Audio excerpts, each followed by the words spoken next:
Everybody, welcome back to the theory of stellar pulsations. We were on a digression to stellar evolution, and in doing that, we have finished the last lecture with considering the sources of opacity, and we ended up with essentially, for us, important sources of opacity is first the electron scattering. That's pretty simple. That's a constant, and it's always present when we have free electrons. This is the interaction of photons with free electrons. Then we have sources of opacity which come from the interaction of photons with atoms and ions, and the most important sources of opacities are here the bound-free transitions, that means the ionization processes, and the bound-bound transitions within heavy element atoms. Once we look how it actually these opacities, to calculate these opacities it's pretty complicated, and therefore there are specialized people who do it for us, which generate opacity tables from which we then can take to construct stellar models. These tables contain the chemical composition. This is very important because opacities depend very much on chemical composition, and as parameters these tables contain the density and the temperature. How does it look like? If we plot, or first of all, we convince ourselves where the sources of opacity are dominant. At low temperatures, low density, we have electron scattering, then everything is ionized, we only have free electrons. So the only source is electron scattering. And once we reduce the temperature and increase the density, the main source are the bound-free and bound-bound transitions which occur. There are also free-free transitions, but you see the domain where they are important is pretty small compared to the bound-free, bound-bound transition. And there is the conduction of electrons, which becomes important in degenerate stars, which we will not consider in the following. So we can also plot this in a bit different way. Here with the opacity is given as a function of temperature, this time in keV, and for it's given here as a function of temperature for various densities. And once you see if the temperature becomes high, the opacity levels off at a very constant level. Of course, this is electron scattering. And then if we reduce the temperature, then it depends very much on the density. The curves are labeled with the density. These are the highest densities. These are the lowest densities. So they deviate from the electron scattering. The opacity becomes much bigger. And this is then due to the bound-bound and bound-free transitions, essentially. Then, after at a certain temperature, these opacities drop very much, deviate from the electron scattering. What is that due to, or what might this be due to? Here we have electron scattering, and then suddenly it drops at temperature of, in keV, less than 10 to minus 3. Well, obviously the electrons have gone. Otherwise we would keep it at the level of electron scattering. So it's the phase where the ions recombine, the atoms recombine, and then the electrons simply disappear, and there is no opacity due to the electrons anymore. Another way of representing the run of the opacity would be to take a constant density again and look for the run of the opacity in centimeters per gram as a function of log of the temperature. And what we see then, again, at high temperatures, it levels off at the electron scattering opacity, and once we reduce the temperature, then obviously the bound-free, bound-bound transitions are responsible or provide a significant contribution to the opacity, and then it drops at very low temperature, it drops again. So this plot exhibits three typical maxima, and I said the main source of opacity is either electron scattering, we understand that, and the second more important or equally important source of opacities are the bound-free and the bound-bound transitions. So if we consider what our stellar matter consists of, it mainly consists of hydrogen 70-something%, helium 20-something%, and there is a small admixture in mass of heavy elements. Typically for solar composition, these are 2% in mass. Okay, so the most abundant element, of course, is the hydrogen. The second most abundant element is the helium, and the bound-free transitions of hydrogen and helium is either the first transition of hydrogen, this is the only one, and we have first transition, first ionization of helium and a second ionization of helium. What about the occurrence of the hydrogen ionization and the first helium ionization? What are the typical temperatures if we compare these two? Are they far apart or are they close to each other? The ionization energy of hydrogen is 13.6 electron volts, and the first ionization energy of helium is more or less the same. So they occur at the same time, because to get an electron off the hydrogen atom would be the same as to get the first electron of the helium. So they occur at the same temperature, and this is the lowest ionization energy we see for these two atoms. So they should appear at the lowest temperature.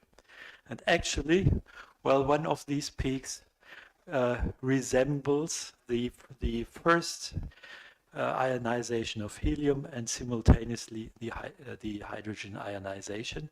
So which peak would be responsible, or would you think is responsible for that, or resembles that transition? It would be the first peak. This is due to hydrogen and first helium ionization. Okay, then of course the next question would be, there is a second ionization of helium. This will also contribute to opacity.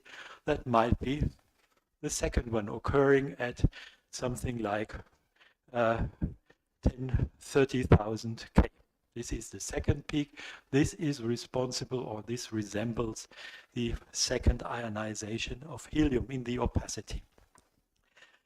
Okay, I started to tell you in early calculations or in early opacity tables, we had this dotted line here, which only provided these two opacity peaks. So people calculated this opacity on the basis that mainly hydrogen and helium contribute to the opacity. The third peak was not available, or was not there. Then in the 90s, people went to consider opacity caused by heavy elements. So it's only these 2% in mass which they haven't considered correctly up to the 90s.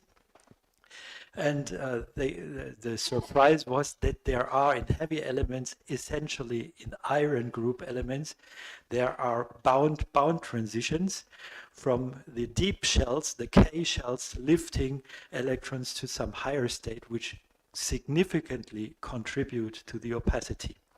So this third peak was discovered in the 90s, and this is due to heavy elements, all these elements heavier than helium, and mainly iron within the heavy elements, iron is one of the most abundant elements. So iron or heavy element contribute to this peak. As a consequence, if this peak is due to the contribution of heavy elements, we would expect that this peak sensitively depend on the metallicity or the content of heavy elements within the stellar mixture. So if we, for instance, go to population 3 objects, which are objects which do only contain hydrogen and helium, then this peak should disappear.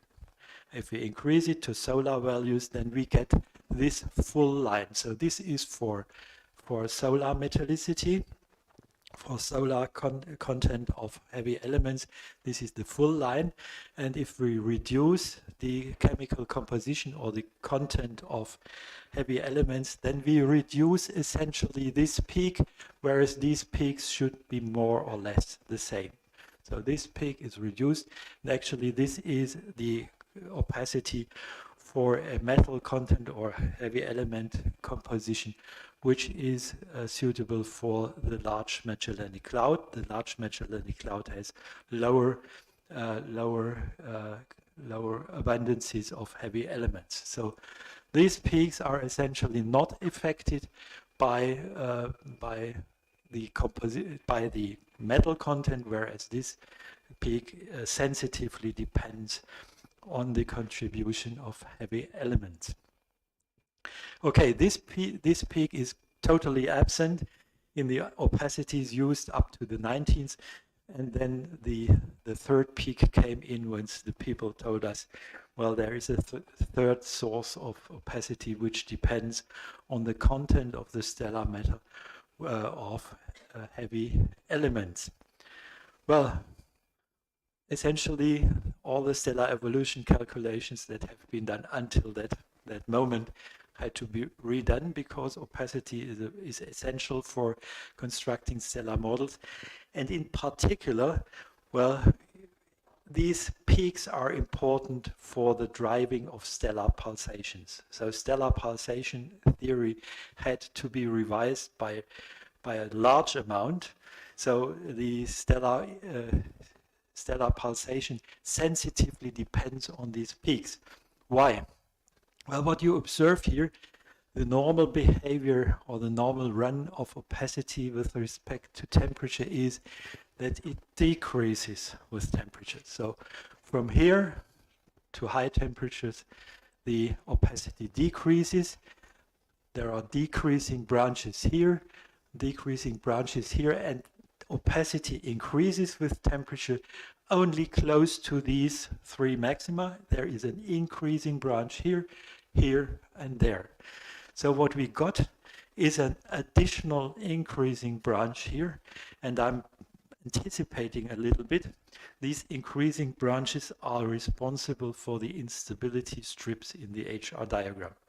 So this, once we talked about the Cepheids, each of these increasing branches where kappa, where the opacity increases with temperature rather than decreases, which is the normal case, whenever the opacity increases with temperature, we have, I'm anticipating now, we have a instability, or we can drive stellar pulsations. So each of these increasing branches may give rise to an instability or to a class of variable stars. And so if we miss this third branch, then we missed a group of unstable or excited or pulsationally unstable stars. Question is, which group is it?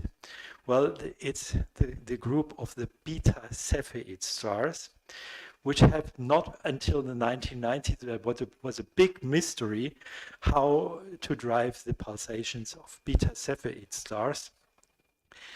Not to confuse with the delta Cepheid stars. They are caused by the two lower branches. And people have made models with fast rotating cores in these beta Cepheid stars.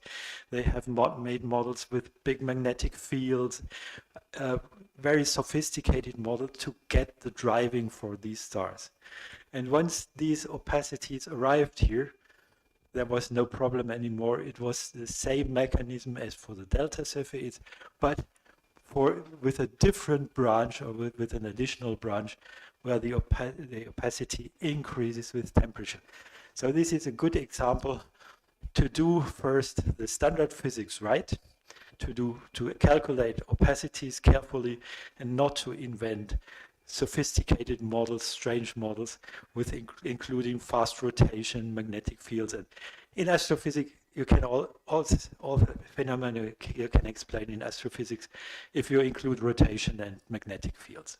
So the theoreticians, once they don't know what to do, they introduce magnetic fields and rotation and need that or claim that they explain the phenomena using rotation and magnetic fields. For the beta Cepheid stars, it's no longer necessary. We simply have an additional peak in the opacity, and that solves the problem.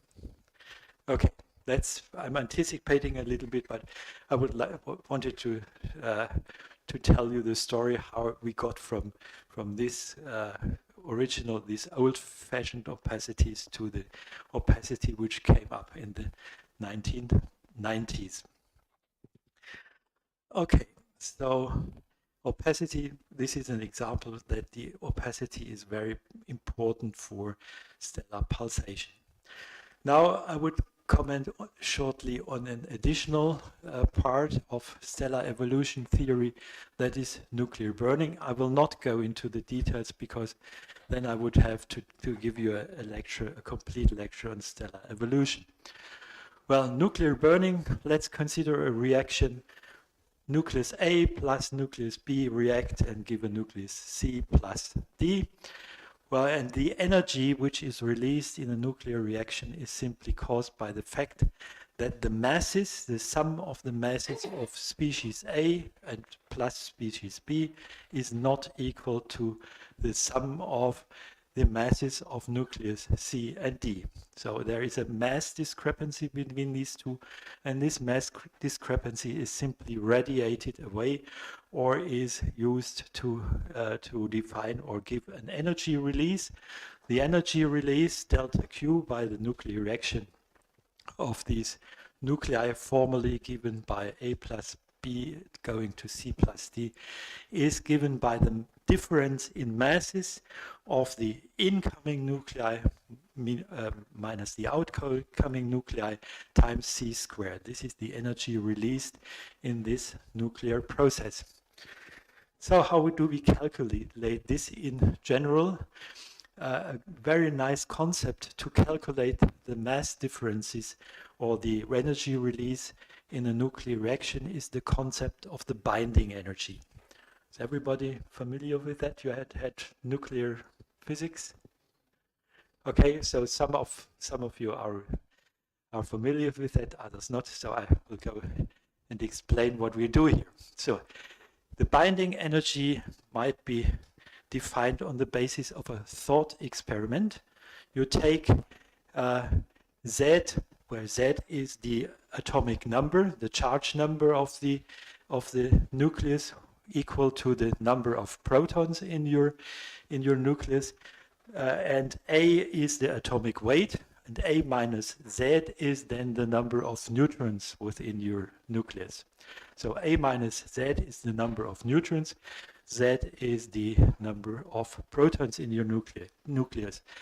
Let's take Z protons and A minus Z neutrons, put them together to form a nucleus with atomic weight A and charge number Z. Well, then the rest masses of these particles are the rest mass of the protons is Z times mass of the protons times C squared, and the rest mass of the protons is A minus Z times mass of the proton times C squared. The mass of the resulting nucleus is M as a function of A and Z times C squared. So this is the energy released if the mass of this nucleus is not equal to the mass of Z protons plus A minus Z neutrons, then we have a mass discrepancy, and this mass discrepancy or the mass difference will be radiated away in terms of the release of nuclear energy. Okay, so this binding energy is simply the energy released by putting together Z protons and A minus Z neutrons, just forming the nucleus in a thought experiment. Of course, you cannot do it experimentally. It's a thought experiment, releasing the energy by forming the nucleus from protons and neutrons. Then we can define the binding energy per nucleon, which is simply the binding energy divided by the atomic weight. And we call this, for the moment, the fraction F, binding energy per nucleon. Now we can calculate, if we know atomic weights of the charge number of the charge number and atomic weights of the incoming nuclei and the outcoming nuclei, we can calculate the delta Q released in this reaction from A plus B to C plus D using the concept of the binding energy per nucleon. It's then simply given by the differences in binding energy per nucleon. So the delta Q is then binding energy of nucleus C plus binding energy of nucleus D minus binding energy of nucleus A minus binding energy of nucleus B. The rest energies of all the particles, of all the constituent neutrons and protons, cancels because, of course, we have to have a conservation of number of neutrons and protons in general. Okay, this might then expressed in terms of the atomic weights and the binding energies per nucleon. So this is atomic weight of nucleus C times binding energy per nucleon of the nucleus C plus the corresponding quantity for nucleus D minus the corresponding quantity for nucleus A and minus the quantity for nucleus B. Okay, so we can express, or we can easily calculate the energy release in the nuclear reactions using the binding energy per nucleon using the binding energy per nucleon from the reaction partners here from nucleus A, C, A, B, C, D. This is a quantity, well, this binding energy per nucleon. What do we need to know to calculate it or to derive it? Well, mass of proton, mass of neutron needs to be known. We know this, and we need to know the mass of the nucleus with atomic weight A and Z. How is that done? Well, it's simply done by mass spectroscopy. You put it in your accelerator and then you measure the masses of nuclei with atomic weight A and charge number Z. So this can be done by experiment, and the result of the experiment is given here. So unfortunately this is in German. Here we plot the atomic weight on the abscissa. This is the atomic weight A. The scale here is expanded up to a atomic weight 30, and then it's on a larger scale. You have the atomic weights from 30 to 240. So this is the binding energy per nucleon in MeV, mega electron volt per nucleon. The binding energy of hydrogen is, by definition, it's 0. Going to the definition, well, no protons, no neutrons, only one proton. Number of neutrons is 0, and of course the mass of the proton is equal to the mass of the proton. So by definition, the binding energy of hydrogen is 0. Okay, and then we increase the atomic weight. Well, there is obviously deuterium, tritium, and then we have at the first peak here at atomic weight 4. This is helium, 2 neutrons and 2 protons.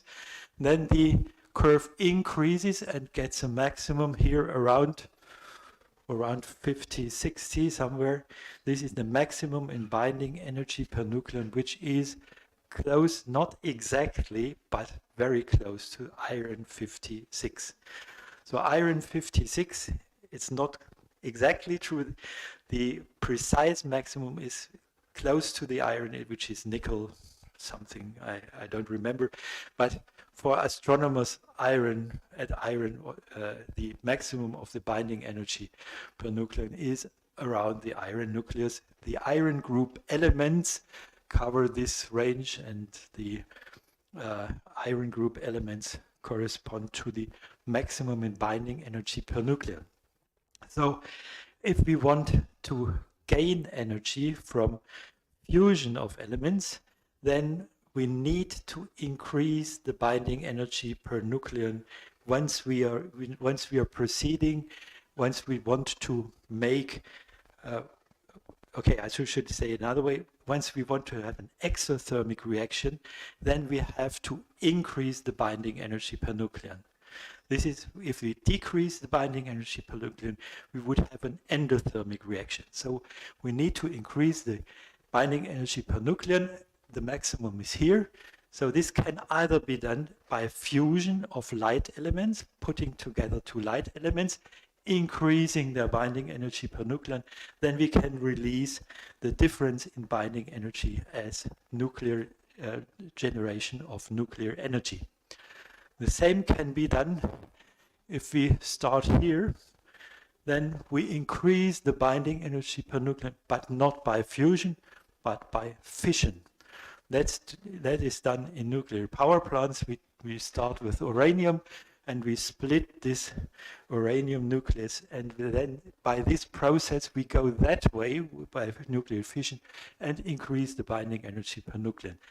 The release of binding energy per nucleon will then be the output in terms of nuclear energy generation.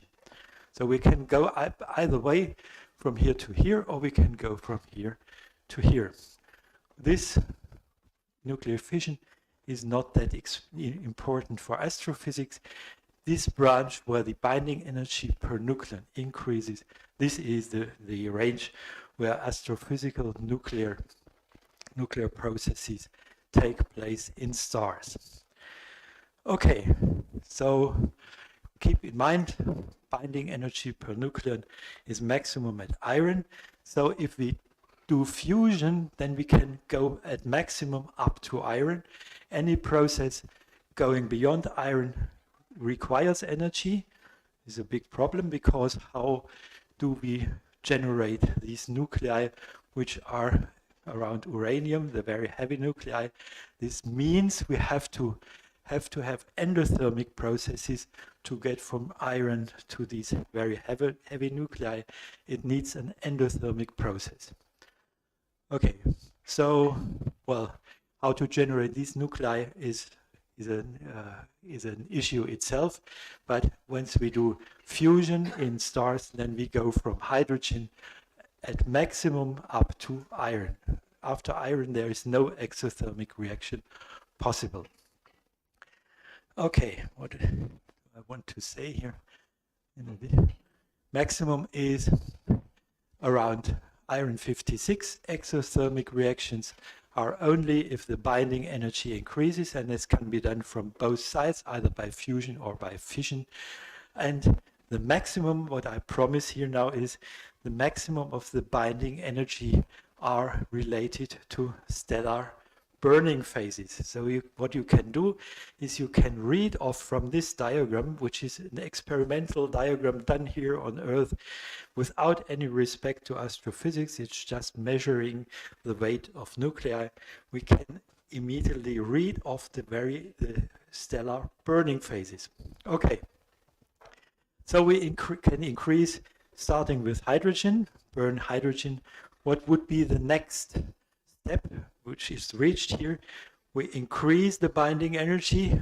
There is a first maximum around 7 MeV at helium. So the first step, the first burning step, would be burning hydrogen to helium. Then we can release per nucleon 7 MeV. This is a very big amount compared to the maximum of the binding energy, which is about at 8.5 MeV per nucleon.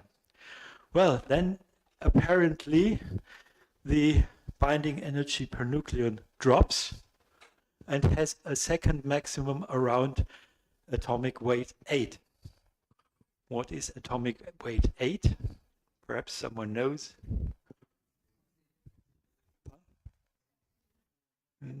Beryllium. It's beryllium with nuclear number 8. This maximum is roughly at the same height as that for helium. Actually, it's a little bit smaller. It might be seen here that this dot is a little bit smaller than that of helium. So what would be the consequence if we considered nuclear fusion in a star? Once we want to burn helium, so this first maximum is the first burning stage in a star, hydrogen to helium. Now if we want to go further on and want to burn the helium by nuclear processes, we would, well, exothermically we could not stop at beryllium because the binding energy per nucleon is smaller.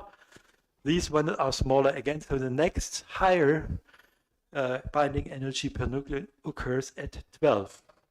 This is carbon. Okay, so we can burn helium and get to carbon. These nuclei in between, they are not useful for exothermic nuclear burning in the star. Okay, so we can go to here. So the next step would then burn. This is helium goes to carbon, then it drops again, and there is the next maximum here occurring at 16. This is oxygen. The next would be occur at 20. Neon. Then there is well, not well pronounced maximum at 24. This is magnesium, and there is another, well, it's not that well pronounced. This is silicon at 28, and then we end up at iron. So we have identified, simply by looking at this diagram, several burning phases or several stages which we might realize in stellar environment: hydrogen burning, helium burning, carbon burning, oxygen burning, neon, magnesium burnings, and silicon burning, and then the iron, which is the final stage for nuclear evolution. Okay, so let us have a look for these several burning phases. This is, well, I don't give here the details of the reaction. I only indicate the gross reaction. The hydrogen burning the reactions in detail of the hydrogen burning are much more complicated, and I don't go into the details here. This is simply the gross reaction which occurs once we form from protons and helium nucleus. The temperature which is needed to ignite hydrogen burning lies between 1 and 2 times 10 to 7 Ks. So the hydrogen burning converts protons into helium, and helium is the ash of hydrogen burning. Next step would then be helium burning. We take helium nuclei, 3 helium nuclei, and form carbon. In this process also some oxygen will be produced. So again, I have to warn you, this is only the gross reaction. The details of the reactions are much more complicated. Actually, it goes through this beryllium state, forms an excited beryllium nucleus, and then it forms by catching another helium nucleus, then it goes finally to carbon. This is a so-called triple alpha reaction, but I don't want to go into the details.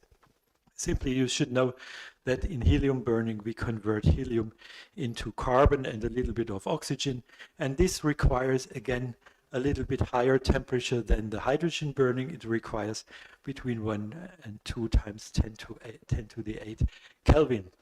The next one would be the carbon burning, which is the ash of helium burning. And in the carbon burning, we form essentially neon 20 and magnesium 24.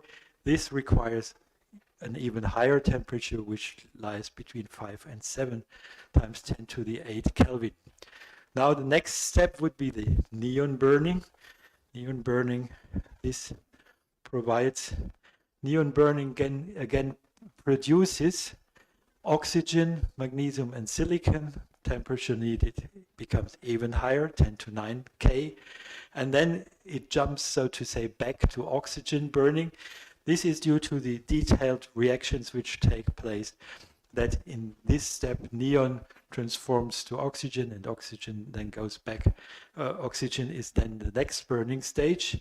So 10 to 9 K for the neon burning, and the oxygen burning then results in silicon 28. So we just combine two oxygen nuclei to form silicon, and an additional helium nucleus is emitted in this reaction. Only the gross reaction, the reaction network is much more complicated, and this occurs at 1.2 to 1.5 times 10 to 9 K.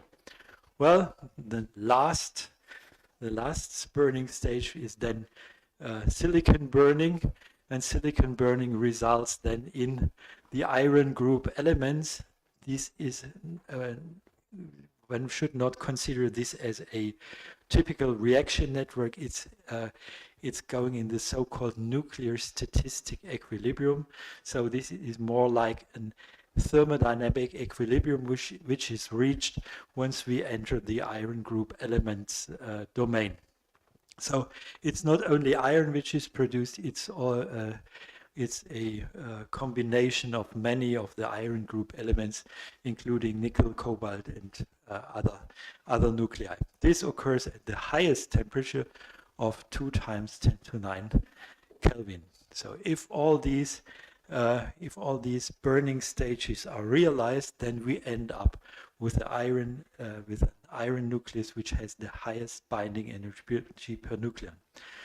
So one question, of course, why do we need a minimum temperature for hydrogen burning? So hydrogen burning requires at least 1 times 10 to 7 K.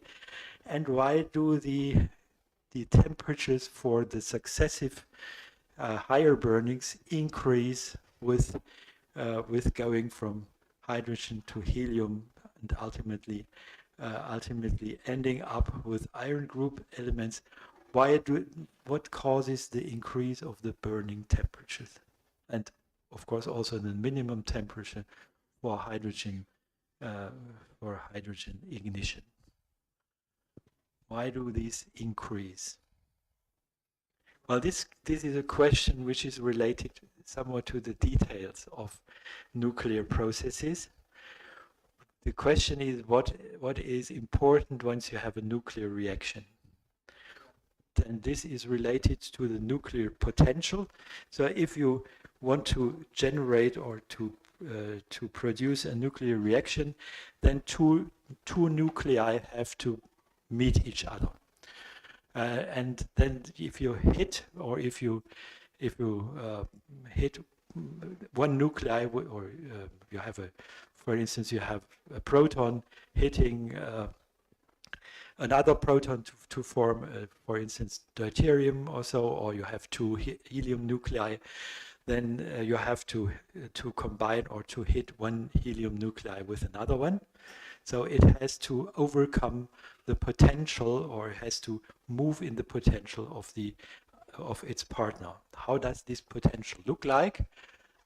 This is a quantum mechanical. The potential would be energy as a function of radius. How does it look like? Well, there are the nuclear forces which keep the nucleus together. This is an attractive forces, but this attractive force is only valid in the close to the center of the nucleus, and then it feels at a certain distance from the nucleus, it feels another force, which is a classical force. Pardon? It's the Coulomb force. The Coulomb force goes that, and we have usually two positively charged particles, two helium nuclei, 2 times charged, and the other ones also with 2 charges. So they feel a repulsive force, and this repulsive force has to be overcome. So this is this reduces the probability that two nuclei react. This is the Coulomb force, or this is the Coulomb barrier for nuclear reaction. And what about the Coulomb barrier once we go from from hydrogen burning to silicon burning? Whatever. It will increase because the charge increases, and therefore we need higher and higher temperatures to do these reaction to ensure that these reactions can occur. So it's the Coulomb barrier which is essential, which causes this run of temperatures, or causes the higher burnings to occur at higher temperatures than the lower burnings. Just as a by remark. Yes? Neon burning starts earlier than oxygen. Yes, it is more favorable to have the helium burning first than the oxygen burning. But this is also due to the fact that carbon burning does not produce in the first place. Carbon burning does not produce oxygen, but it goes, if you combine two carbon nuclei, you would end up with magnesium. So then we should think that the next step would be magnesium burning, but it produces mainly neon because in this reaction it emits a helium nucleus. So it goes to partially it goes to magnesium 24, but it also goes to neon by emitting a helium nucleus. And the neon burning then it would go to some nucleus with atomic weight 40. This is not done, but it generates 28 magnesium 24. 24 magnesium, silicon, and mainly oxygen. And then the oxygen burning has to start again here with the ash of neon burning. So that's due to the details of the reactions. What is the actual ash of this process? Yes?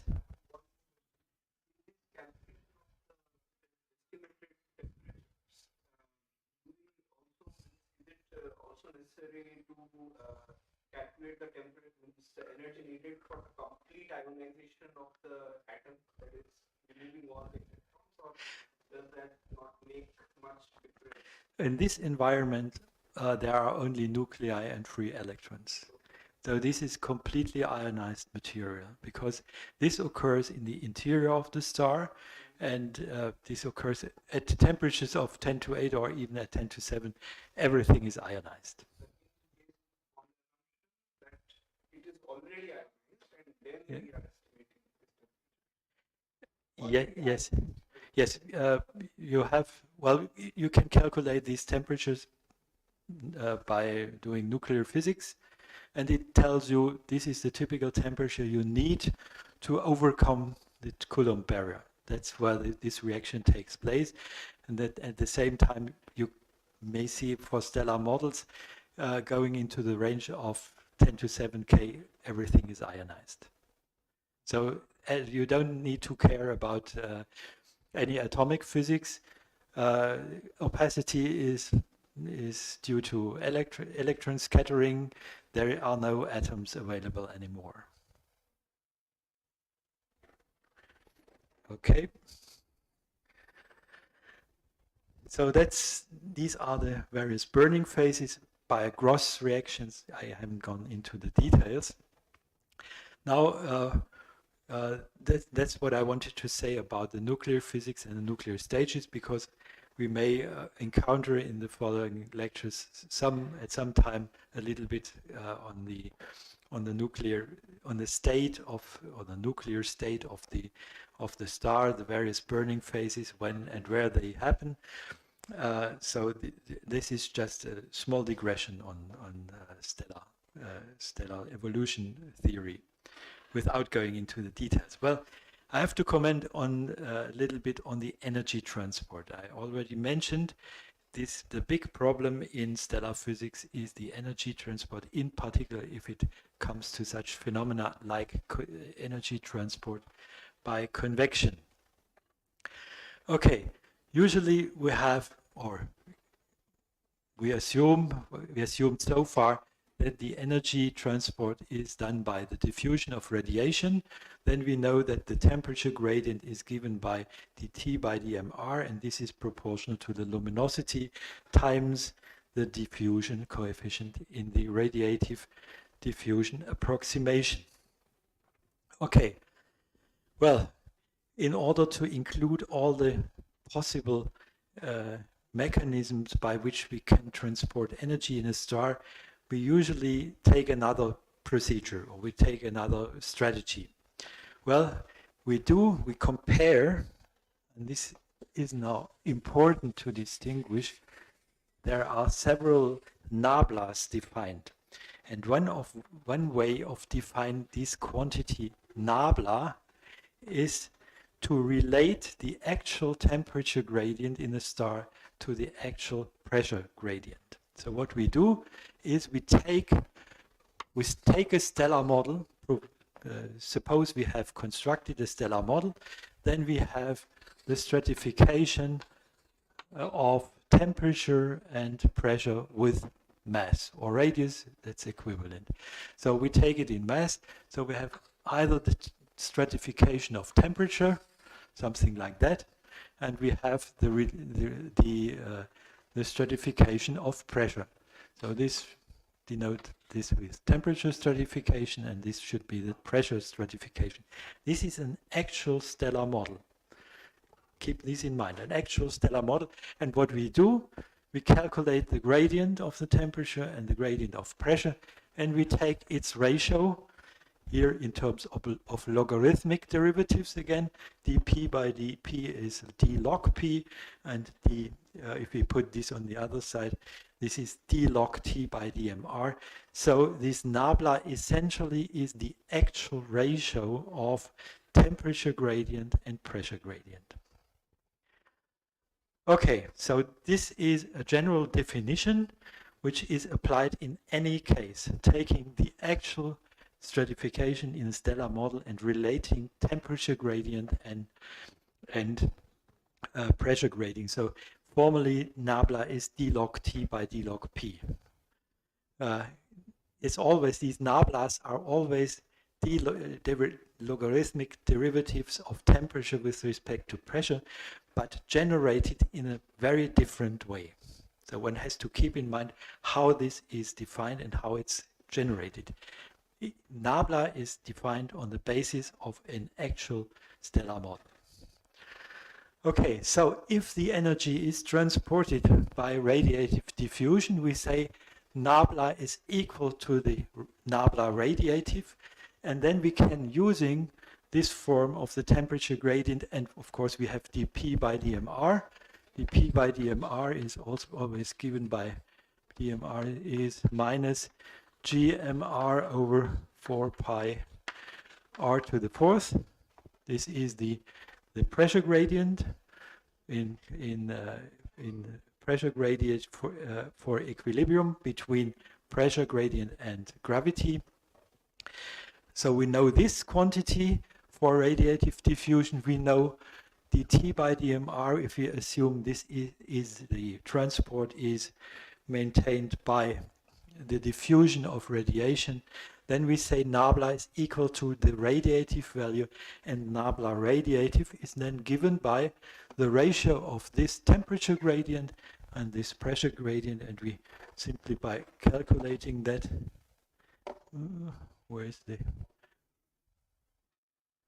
we are left with a combination of luminosity, pressure, temperature, and so on. Nabla radiative is given according to the theory of radiation diffusion by this quantity. It contains the luminosity, the opacity, temperature, and mass. So in that case of radiative diffusion, we can explicitly calculate the value of nabla. And nabla is equal to the radiative value. Well, and in general, the energy transport will now be described in terms of nabla and prescribing nabla equal to nabla radiative in those cases where we know that we have energy transport by radiative diffusion. In other cases, if we have convection, then we have to determine the value of nabla for convection. This is a problem, of course, but we can use this formal prescription. dt by dmr is then given by nabla times dp by dmr. Okay, to warn you here, there is a third definition of nabla, which is nabla adiabatic. This is defined purely by thermodynamics. So if we have an equation of state, a thermal equation of state, and a caloric equation of state, we may derive or we may calculate d log T by d log P at constant entropy. All these quantities are d log P, T by d log P, but defined in a very different way. Here, nabla adiabatic is defined only by the equation of state. You don't need to refer to a stellar model. You can just do thermodynamics, and then you can derive this value of nabla adiabatic. So you see these three values of nabla. Nabla is in general describing all situations. You have to take an actual stellar model to define it. Nabla radiative is the value you get once you assume that the transport is maintained by radiative diffusion. And then the last one is defined only on the basis of thermodynamics without reference to any stellar model. So one has to keep these separate very carefully. Okay, so the problem will then be to define or to calculate nabla even in those cases where we have convective energy transport. Okay, now we have to turn to convection and its description within stars. What happens, or what causes convection, is once you consider a stratification within a star, you get steeper and steeper temperature gradients, for instance. Once you have temperature gradient this way, it might be you can have radiative diffusion. But if you increase the luminosity that is to be transported, going back to nabla radiative, nabla radiative depends, for instance, on opacity and luminosity. Now, if you increase the luminosity, nabla radiative will increase. So if the luminosity becomes big, or if you have an opacity maximum, for instance, if you have an opacity maximum, for instance, here, kappa has a maximum here, what happens, the gradient of temperature has to become steeper. So we have a steep gradient and then it goes off away. So here we have a steeper gradient, so the increase of kappa or maximum in kappa will generate a region where the temperature gradient becomes steep. What happens if the temperature gradient becomes too steep? The stratification within our star will become unstable. So there is an instability caused by the increase of the temperature gradient, and we would like to know what is the limiting temperature gradient from which on we have stratification instability and the convection may set in. Okay, so if the radiatively determined temperature gradient becomes too steep, the stratification becomes unstable, and the matter, as a consequence of this instability, matter will start to move, and the so-called convective motions will set in. So there are blobs of material traveling upwards and downwards, and this motion, this macroscopic motion, will then give an additional contribution to energy transport by their macroscopic motion. So what we need to consider first is the stability of the stratification. What is the criterion? When does the stratification of the star become unstable?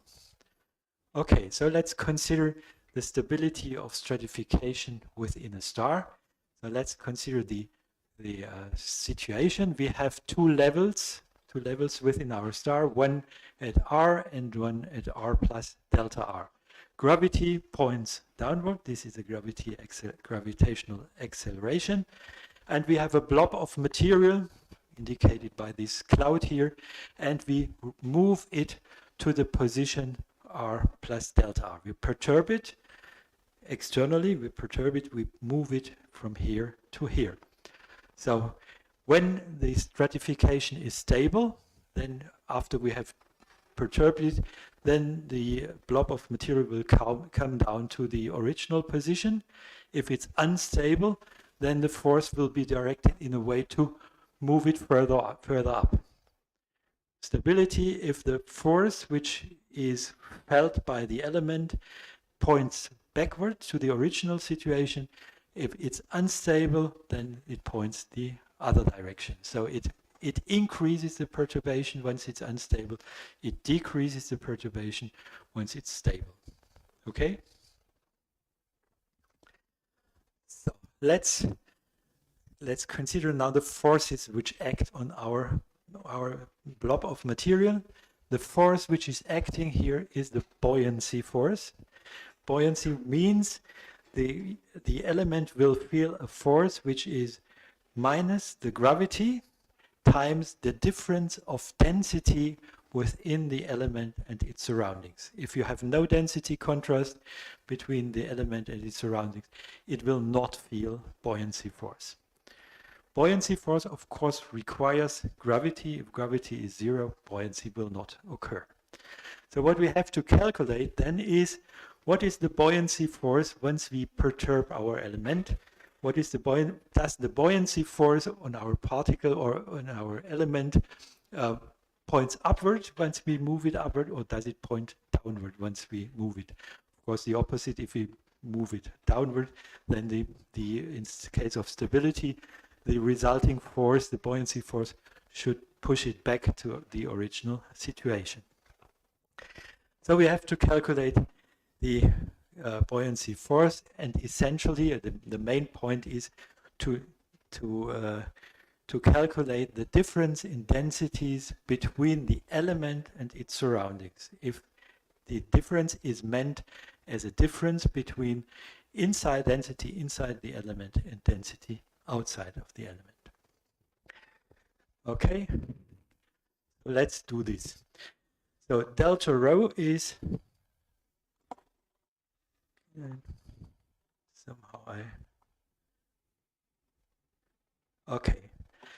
delta rho, the difference of density within the element and the surrounding, may also be expressed as the difference of the density within the element before and after the perturbation, and the difference of the surroundings once we move from r to r plus delta r.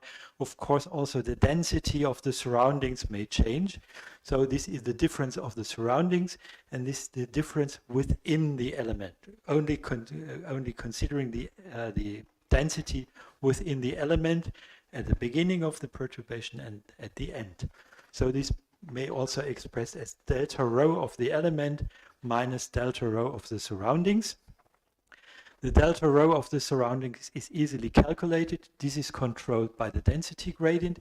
Once we want to express it in the distance or the displacement of our element, then simply a Taylor expansion. Delta rho S is simply given by the density gradient times the delta R. This is simple Taylor expansion around the level R. Is that okay? Okay, good. Do I have to stop? Okay, so we continue after the break here. Well, keep in mind, this is the force we need to calculate. Delta rho is the delta rho element minus delta rho of the surroundings. And this part here is already calculated. It's simply given by the density gradient times delta R. If we want to express these delta rho's in terms of delta R, where delta R is the difference of the original level and the final level where we put our where we put our fluid element or our mass element. Okay, so we need to calculate delta rho E. That's the essential point. Okay, thanks. And we continue after the break.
Okay, let's continue. Well, one of you pointed out that this is not a force, but it's a force per volume. It's completely right. As long as we only looking for comparing forces or looking for the sign of the forces going up and down, actually it will not matter. So excuse me, please. This is not a force, but a force per volume.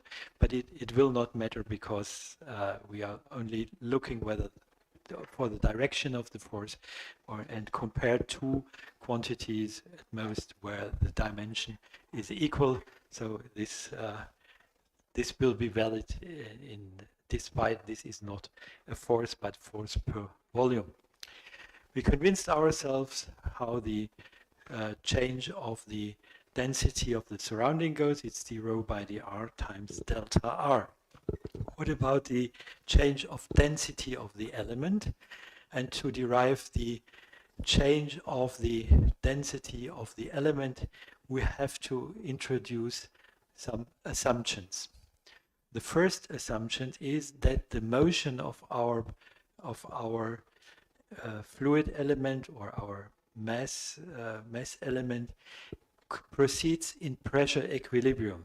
That means that the change of the pressure within the element is equal to the pressure change of the surroundings, or alternatively or equivalently, if the change of the pressure within the element is equal to the change of the surroundings, then of course the pressure of the element is equal to the pressure of the surroundings. So the motion of our material proceeds in pressure equilibrium with the surroundings. It's an assumption that the pressure within the element is equal to the pressure of the surroundings. The second one will be that the changes of state within the element will be adiabatic. That means if it's supposed to be adiabatic, then the pressure within the element will depend only on a single other thermodynamic quantity, which we choose to be the density of the element. Adiabatic means entropy is constant, and therefore one of the it's only a single parameter which the other quantities depend on. We can write it in terms of pressure as a function of temperature or pressure as a function of density. So we can write the P of the element is pressure of the element only a function of the density. Or rewrite it in terms of the change of the pressure in the element. dP of delta P of the element is then simply the derivative of pressure with respect to density times the change of the density of the element. And this derivative of pressure with respect to density, according to our assumption, is to be taken at constant entropy or adiabatically. That means this can be written in terms of the so-called gamma adiabatic, which is again one of these logarithmic derivatives appearing in thermodynamics. Gamma adiabatic is defined as d log p by d log rho at constant entropy, purely thermodynamic quantity, no reference to any stellar model. And then this might be written, dP by d rho adiabatic is written as the gamma adiabatic. This is the adiabatic index times the pressure over the density. Okay, I expected your objections. How can we assume pressure equilibrium and adiabatic state, changes of state? Adiabatic changes of state means the displacement or the changes of state have to be sufficiently fast, so fast that the element cannot exchange heat with its surroundings. Otherwise, if it exchanges heat with its surroundings, it would not be adiabatic. This is the condition for adiabaticity. So it has to be sufficiently fast. What is required for the element to be in pressure equilibrium with its surroundings?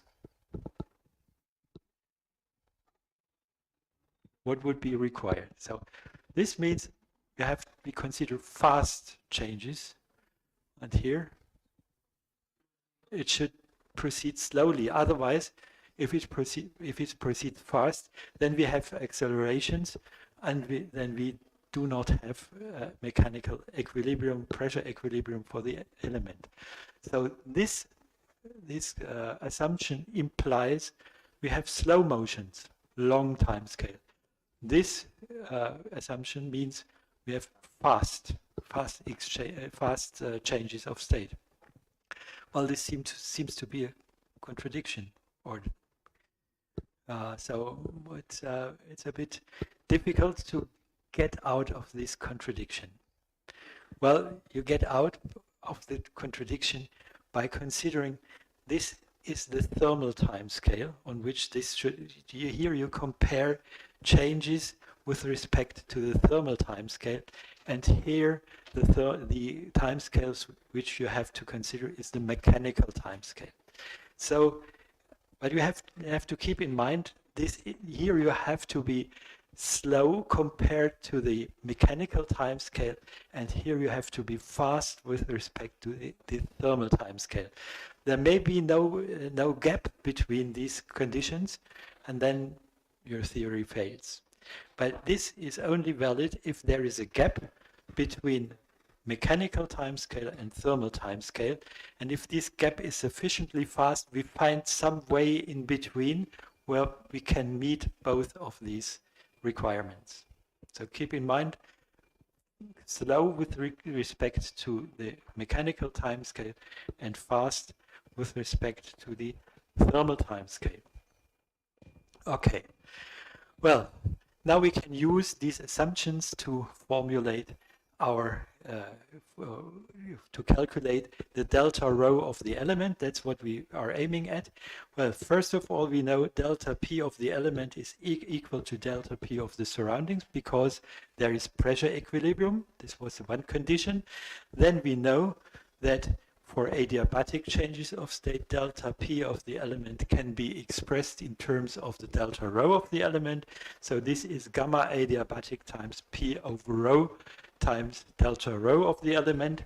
And of course, similar as the delta rho of the surroundings, we can also express the pressure change, delta PS of the surroundings, by the pressure gradient times delta R. So that of the surroundings is given by dP by dR times delta R.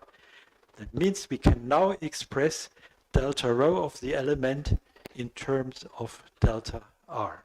We go from the very left side to the right side, we express delta rho of the element in terms of delta R. And we can now take this together. Well, delta rho of the element is simply dP by dR times 1 over this factor. This is rho over P times gamma adiabatic. And the delta rho of the surroundings was d rho by dr. And this bracket has to be multiplied by the gravity minus g. Let's go back to see. This was the force, or the force per volume was minus g times delta rho. Delta rho was delta rho e minus delta rho s. Delta rho s was density gradient times delta r. And combining all this together, we are left with the force is minus gravity times, this comes from delta rho e, and this comes from delta rho s. So we are left with force is minus gravity times this bracketed terms times delta r. Now, if we make delta r positive, we move it up, then the force should point downwards. So for stability, this is already a minus sign. For stability, this bracketed term has to be positive, and if it's negative, then the force points in the same direction as the displacement. We have an unstable situation. So the sign of this bracketed term will determine whether we have a stable stratification or an unstable stratification. So Now we inverted here this, I have taken out this, or put in the minus here. So this quantity positive means stability, so this quantity negative means stability. So we take it in that form. Density gradient minus rho over gamma adiabatic P times dP by dr smaller than 0 means stability, and bigger than 0 means instability. So this is one form to formulate the criterion for instability or stability with respect to the onset of convection. So it depends on pressure gradient and density gradient whether our configuration will be, our stratification is stable with respect to perturbations, and this means we have a criterion for the onset of convection or with respect to the stability against convection. Okay, now maybe someone who is familiar with fluid mechanics, or it's also part of elementary physics. We have one form of instability of stratification is Rayleigh-Taylor instability. What is it? Well, the simplest case is you have water and oil. If you put water, if you have oil and try to put water very carefully on top of it, then if you perturb it a little bit, the water will go down and the oil will come up. This is Rayleigh-Taylor's instability. If it's stable only if the denser fluid is at the bottom and the light fluid, the less dense fluid is on top. So you have to place, with respect to gravity, the less dense fluid, less dense material on top and the dense material on the bottom. If you invert it, then it will change and the denser fluid will come down and the oil or the lighter fluid will come up. Okay, now let's assume within our criterion that our fluid is incompressible. That means incompressible means that the change of the density of the element is 0. Then it's not compressible, it will not change the density. What happens then? Delta rho, go back, delta rho will be equal to minus delta rho s, because delta rho of the element, if it's incompressible, it doesn't change its density. So what happens to the stability criterion? Well, then the stability criterion, or the force which the buoyancy force is then given by G times delta R times d rho by dr, which is simply the change of density of the element. That means the instability is controlled only by the gradient of density. And that's what we observe. If the density gradient, if the density decreases upwards, it's stable. If it increases, it's unstable. So the sign of the density is responsible for this instability.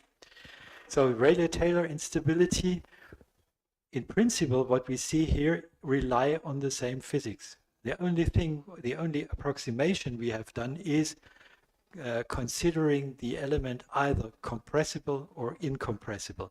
But that's something which is controlled by the properties of your matter which you consider, which is not controlled by the physics in some sense. So it's only the density gradient of the surroundings which matter. And in the other case, we have also the pressure gradient to be considered. Now let's look at the stability criterion. Well, once we drop this term, we end up with Rayleigh-Taylor instability. This is only achieved if we require that the motion of our fluid element is incompressible. So the criteria are essentially identical, they are simply differing by this term. So how can this term disappear? Pressure gradient is, we cannot do anything about that, but what about this quantity here? Actually, what is it? How can you interpret this quantity front, this factor here. Pardon? No, that's difficult to do. Well, essentially, you are right. You can also make gamma adiabatic going to infinity, but let's consider the change of pressure, dP by d rho. That's where this comes from. This is, well, dP by d rho is, that's P, delta P is equal to dP by d rho. Keeping constant something can be adiabatic or temperature, also delta rho. So what happens if you compress a fluid? You exert some pressure on your fluid element. How will the density react on that? If this factor is large, then the density change is small, needs to be small. That means if this quantity goes to infinity, then you have delta rho automatically equal to 0. But what is dP by d rho physically? dP by d rho is gamma adiabatic times P over rho. How do you interpret this quantity physically? It is the speed of sound. So this is sound speed squared. So if you let the sound speed go to infinity, then this term will vanish and you will have, you're left with d rho by dr and you're left with Rayleigh-Taylor's criterion. So it means if you have high sound speed, then this term will no longer matter. For instance, example, if you compare air and water, water is essentially incompressible, and it means, or you can also express it in terms of sound speed. The sound speed in water is much higher than that within the Earth. So water behaves incompressible, and therefore this factor in front of dP by dr will be small compared to the density gradient here. So what we learn from that this criterion was derived on the basis that we consider compressible motion, which in the limit of incompressibility, namely high sound speed, reduces to the criterion which is appropriate for incompressible fluids, and we end up with Rayleigh-Taylor's criterion. So there is actually no physical difference between the two criteria, and they should not be used at the same configuration to compare or to distinguish between different phenomena, because either our material is compressible, then we have to take into account this term, or the material is incompressible, then we don't need to take it into account. But this is the superior criterion, which reduces to the Rayleigh-Taylor criterion in the case of very high sound speed or in the case of incompressibility. What you see here is also incompressibility goes along with the run of the sound speed. High sound speed means that the flow or the fluid behaves incompressibly. And low sound speed, then we have to take into account pressure gradient, and the flow is no longer, or the motion is no longer incompressible. So what we learn from that, the criteria cannot be used simultaneously in the same situation, because either the Rayleigh-Taylor criterion is correct or the other criterion is correct. But you cannot say, well, I consider the same system once with the Rayleigh-Taylor criterion and the other time with the complete criterion. You should, the sound speed will control which degree of approximation you will consider here. So this is the same physics, only with different properties of the matter. So the properties of matter control which criterion you have to take. Physically, there is no difference criteria must not be used simultaneously. I'm emphasizing on that because you find in literature that people considered stability with respect to the onset of convection, and then they saw, oh, well, there's a configuration arising which we don't want. For instance, I should comment on this in more detail because it seems to be not known to many astrophysicists. Well, usually you have a monotonic behavior of both temperature and pressure. So pressure decreases from inside to outside. That is caused simply by gravity. Gravity forces that the pressure has to increase monotonically inside, from the surface to the center.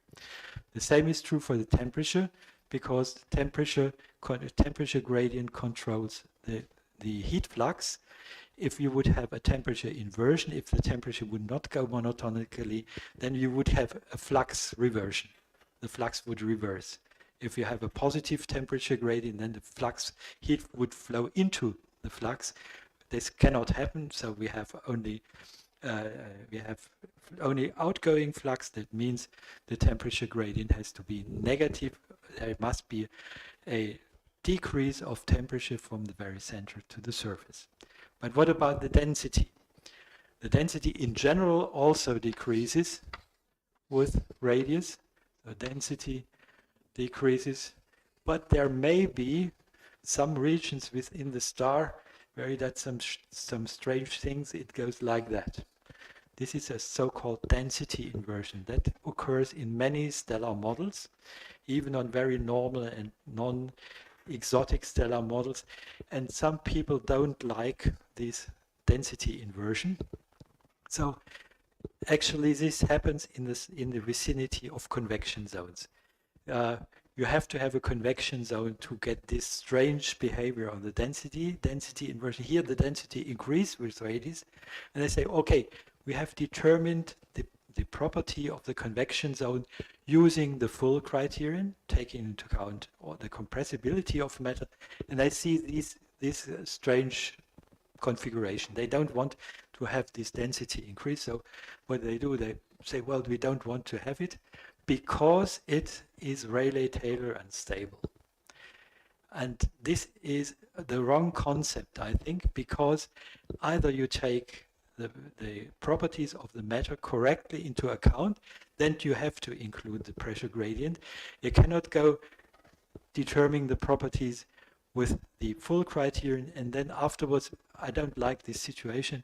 I see there is a density inversion. This is Rayleigh-Taylor unstable. It is the same physics, and either it is controlled by both buoyancy and the properties of matter. So it's not, the argument is not correct to say this is Rayleigh-Taylor unstable and therefore we need to consider it in a different way. The argument is not correct because it might be true that convection, if you treat convection in a different way, that you get rid of this density inversion. But the argument that the Rayleigh-Taylor criterion tells you that such situation is unstable is not correct. Once you have a situation where pressure gradient has to be included in the stability criterion. Okay, that's often an argument to get rid of these density inversions. Say, well, this is Rayleigh-Taylor unstable. This argument cannot be used here. Okay, so now to arrive at the criteria which are common in astrophysics. This is not the common form of the stability criterion. Some people actually use it, but it's not the form in which the criterion for convective instability is used in general. So let us derive the criteria, the stability criterion in their common form from the criterion we have found. So the quantity Q, this was d rho by dr minus 1 over sound speed squared times dp by dr, needs to be smaller than 0 for stability and bigger than 0 for instability. How do we derive from this criterion the standard form of the criteria for onset of convection, which is Schwarzschild's criterion and Ledoux's criterion for these are the criteria which are used in standard stellar physics. Well, the connection to the standard criteria are given by the equation of state. We simply reformulate this criterion in terms of the thermodynamic basis, pressure and temperature, rather than density and pressure as derived here. So what we have to do, we have to replace density and pressure by pressure and temperature. And in the case once we have also as a parameter the chemical composition, then this equation of state also needs to take into account the molecular weight. So if we have chemical variation in chemical composition, then we have to introduce chemical composition or the mean molecular weight as a third parameter. Now, if we take the differential form of this equation, we have the logarithmic derivative of the density will be expressed in terms of the logarithmic derivatives of the pressure and the temperature, well-known coefficients alpha and minus delta, plus a logarithmic derivative with respect to the chemical composition or the mean molecular weight, and let's call the logarithmic derivative of density with respect to the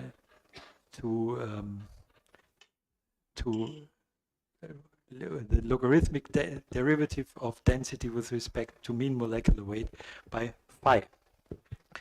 So we take this form of the differential equation to replace the density gradient in our stability criteria and see what's left then. Okay, then our quantity Q, which controls the stability, might be written in the following form.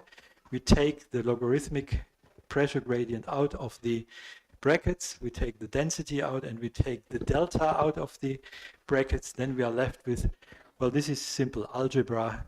I think you can, if you want to convince yourself, you can do this simple algebra yourself. We are left with 1 over delta times alpha minus 1 over gamma adiabatic. That is, of course, coming from this term here. This 1 over gamma adiabatic comes from here. The other ones comes from the d rho by dr and its replacement by pressure gradient and temperature gradient. And the last term comes from the gradient of the chemical composition. So by taking out the logarithmic derivative of pressure, we have here the logarithmic derivative of temperature with respect to pressure left. That's done by or achieved by taking out the logarithmic derivative of pressure with respect to radius. And here we are left with the logarithmic derivative of the mean molecular weight and the pressure, and we call this nabla mu. This is a new quantity. Now, these two quantities are related to an actual stellar model. So they refer to the temperature gradient and the gradient of of mean molecular weight, and therefore this is based, or this has to be regarded as a derivative which is taken for a specific stellar model. And therefore this is nabla, our definition of nabla, and this is the newly introduced nabla mu, also referring to some stellar stratification or some stellar model. Okay, now the condition that the sign, well, dp by dr is negative, delta is positive, so this is a negative quantity, and the sign, the discussion of the sign with respect to stability or instability then leads to the following inequality. That means nabla has to be smaller than this quantity involving gamma adiabatic and the other coefficients of the equation of state, plus phi over delta times nabla mu for stability, and nabla is bigger than this right-hand side in the case of instability. Well, yeah, for radiative transport, we have nabla is equal to radiative value if the energy is transported by radiative diffusion. And once this nabla radiative is bigger than the right-hand side, we know we have instability, convection sets in. Otherwise, we have stability and we have no convection.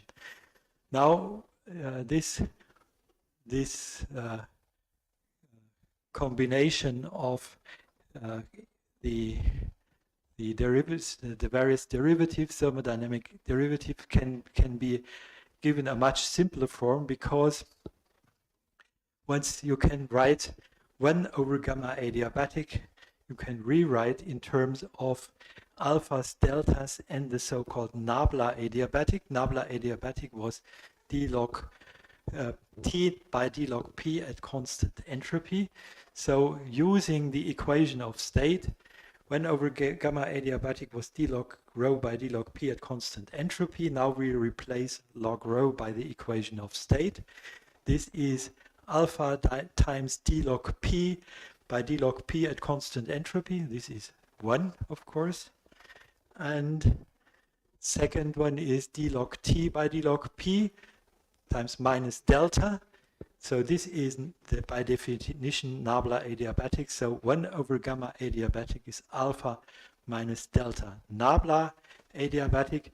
Keep in mind, gamma adiabatic and nabla adiabatic are determined only by the equation of state. No stellar model is involved here, whereas in the comparison above, we have to insert a particular stellar model. This refers to the gradients, the actual gradients within the star of temperature and pressure.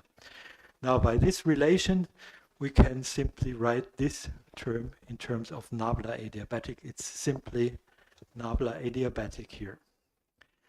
Okay, so this quantity here is nabla adiabatic from this relation, and we are left with the following final criterion. Nabla radiative is smaller than nabla adiabatic plus a term involving the gradient or the nabla of mu, nabla mu. For stability, a nabla radiative has to be bigger than this, or is bigger than nabla adiabatic in the case of instability. Well, this is now the more general form of the instability criterion. This is so-called Ledoux criterion, involving also, or taking into account also, the variation of the mean molecular weight. It's called the Ledoux criterion for nabla mu not equal to 0, and it reduces to the so-called Schwarzschild's criterion in the case of nabla mu equals 0. So it's a very simple form. Nabla bigger than nabla adiabatic means instability. Nabla smaller than nabla adiabatic means stability in terms of the Schwarzschild criterion. And if you want to take into account chemical composition variation, then you have to resort to Ledoux's criterion. So what you see is Rayleigh-Taylor's criterion, Ledoux's criterion, Schwarzschild criterion are based on the same physics. They come about because the situation considered, because the matter considered is either incompressible, you end up with the Rayleigh-Taylor criterion. If you have no chemical composition gradients, you end up with the Schwarzschild criterion. If you have chemical composition gradients, then you end up with Ledoux's criterion. There's no secret behind all that. It's all based on the same consideration. It's simply the matter which the matter or the properties of matter which distinguishes between these three criteria. So you are forced to take one of these, or to select one of these, by the properties of the situation you consider. Then you have no choice. Okay, and in particular, you must not apply two different criteria at the same time and draw different conclusions from it, because you are forced to take one of these, and that's it. Okay. Well, I haven't gone through, haven't proved this explicitly, but the general form, the most general form for this stratification instability may be written in terms of the entropy gradient of this situation. If the entropy gradient, the S by the R, is bigger than 0, so if the entropy increases outward in a star, then you have a stable stratification. If it decreases, you have an unstable situation. This is the most general formulation and also the simplest formulation. So if you calculate the entropy, the specific entropy, and it increases outward, you have stability with respect to convective motion, and if you have instability if the entropy gradient decreases. The physical origin of this instability, keep in mind, is buoyancy. There's nothing, no other effect involved. And as a cautionary remark, criteria should not be confused. An application depends on the particular situation you consider. The physics is always the same. Okay, sorry, this was a little bit exhausting, I think. But you can consider all these different criteria with respect to one point of view. It's buoyancy, and the mechanism to derive it is exactly the same in all these cases. Okay, now we have considered the onset of convection. We have considered the stability criteria. Now we would like to know what happens then. Once the stratification is unstable, the matter starts to move. You have convective motion, and this gives rise to convective energy transport. How do we describe convective energy transport? And this is the big problem in astrophysics. There is no consistent theory of convection so far, and even the simulations might not be used or are not useful as a theory of convection, because most of the simulations, or if they are done correctly, then they have to involve a theory of the smallest scales appearing, because in a simulation you can only resolve the big eddies, the big mass elements moving up and down. You have limited resolutions, so you need to resolve or need to have a theory for the small scale convective elements, because you cannot resolve them. If you do the calculations without this, without an additional theory for the smallest scale, you may get an explosion of your perturbations, and this is not true. It's known in fluid mechanics that you have to invoke, or you have to resolve or to account for the dissipation in the small scale, on the small scales, by using additional prescriptions for small scales. Okay, so it's a pity that even numerical simulations cannot really help you much. Perhaps some advance will be reached in the next few years. Well, I'm a bit critical and pessimistic about that, but keep in mind there is no consistent theory of convection. Even you have to be careful once you consider numerical, or once numerical calculations are presented. They have to be done very careful and with a high degree of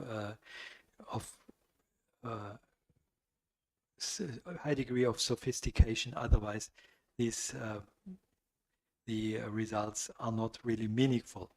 The problem is we have reduced the problem now to calculate the value of nabla, which is the actual temperature gradient in terms of d log t by d log p.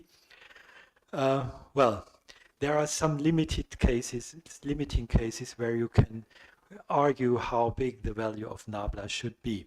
Okay, so the convection sets in when when nabla radiative becomes bigger than nabla adiabatic. This, according to Schwarzschild's criterion. So what will happen? We have a big temperature gradient, and this big temperature gradient is too big to be stable. So what convection will do, it will reduce the origin of the instability. So what it will do, it will reduce the nabla, it will make it smaller. You start from the radiative value, which is bigger than nabla adiabatic, and it will reduce it to a value below nabla radiative. How big can the reduction in nabla be? How big can the reduction in nabla become? Well, can it become below nabla adiabatic? We have three values: nabla radiative, nabla adiabatic. Nabla radiative is bigger than nabla adiabatic, so it reduces the actual value, the final value of nabla below this value. But can it reduce even further down below nabla adiabatic? What would happen if nabla is below nabla adiabatic? Then it would meet a stable situation. So then the convection would cease and there would be no convection anymore. So the maximum value or the maximum reduction will be nabla goes down to nabla adiabatic. So we have the result that in the finally nabla should be between nabla radiative and nabla adiabatic, some value in between. And the question then is, where between nabla adiabatic and nabla radiative is nabla finally? Well, if convection is very efficient, then it will reduce it down to the value of nabla adiabatic. That means convection transports energy efficiently, and this again means we have the maximum reduction of nabla close to the value of nabla adiabatic until the marginally stable state is reached. So in this case, we will have, once convection sets in, nabla equal to nabla adiabatic, and this means the convection is in that case adiabatic. It's called adiabatic convection. Well, in general case, the convection is inefficient, and this is called non-adiabatic convection, and it requires some theory of convection. And so far, I told you, there is no consistent theory, and we have to rely on the so-called, the most advanced theory in question marks is the so-called mixing length theory, which I regard as a very plausible summary of assumptions. They are physically certainly very plausible, but it's some kind of engineering prescription. It's not really a theory. There are many separate assumptions which are plausible, which are physically plausible, but which cannot be regarded as a real theory. Mixing length theory, it's called mixing length theory because the parameter in this theory is the typical mean free path of a convective element, which is taken to be of the order of the dimension of a convective element. So this mixing length is the parameter of the theory, and there is a parameter which tells you how, or which measures the length, this mixing length in terms of the pressure scale height within your configuration. So the pressure scale height is something like 1 over P times dP by dr to minus 1. This is the so-called pressure scale height. It's a length scale which is associated with a stratification of pressure. And the mixing length is measured in terms of the pressure scale height. So the mixing length is, say, some people take one pressure scale height for the mixing length. Some people take 2 pressure scale heights. Usually people take 1 point, some value in between, 1.5 pressure scale height for the mixing length, and the mixing length is a measure for the mean free path of a convective element, or alternatively of the dimensions of a convective element. I will not go into the details, but this mixing length theory will in the end give you a value, or will provide you a value for nabla between nabla adiabatic and nabla radiative. Of course, if you go to the stellar core, when the specific heats, or not the specific heats, the heat capacities are large and the matter can store heat efficiently, then nabla will be close to nabla adiabatic. And if it's only weak instability, then nabla will be close to nabla radiative. But the precise value will be provided then by mixing length theory. Keep in mind, it's not a real theory, it is a summary of plausible physical estimates, and it's not really, cannot really regard it as a real theory from stellar evolution. Okay, now once we have commented on energy transport, on nuclear energy generation, on opacity, now we might be able to calculate stellar models and calculate stellar evolutions. Okay, concerning the mathematical problem, stellar evolution is a so-called mixed initial boundary value problems, because we are at the boundary at the center we have certain boundary conditions to satisfy, which is, for instance, luminosity is 0 at the boundary at the center, then the mass is 0 at the boundary, and it decreases to the actual value of the mass and the actual luminosity seen at the star. So we have to satisfy certain boundary conditions. That means in terms of the radius as a dependent variable, the radius has to be 0 at mr equal to 0, and also the luminosity has to be 0 at the core of, at the center of the star. Then there are surface boundary conditions. When surface boundary conditions is that our outer boundary is actually the photosphere of the star, and the photosphere of the star is defined by Stefan Boltzmann's law. That means the temperature there is equal to the effective temperature, and we have the relation between mass at the outer boundary, L at mr equal to m, should be equal to the radius squared at the outer boundary times the temperature squared, temperature to the 4 at the outer boundary. So this is one of the outer boundary conditions given by the fact that the boundary of our model, it's only the boundary of our model, it's not the boundary of the star, because we have to take, for the entire star, we would have to take into account the stellar atmosphere. Here it's the outer boundary of our model, because our models are usually restricted to those parts of the star which are optically thick and which lie below the photosphere. Okay, there is a second, we need, of course, this is a higher order system, fourth order system in spatial variables, so we need a second condition at the outer boundary. This boundary condition is derived from considering or estimating the properties of the atmosphere, from integrating from infinity to the position where tau, where the optical depth is equal to 2/3, and then we end up by this estimate for a prescription of the pressure at the outer boundary, which is given by the gravity there and involves the opacity.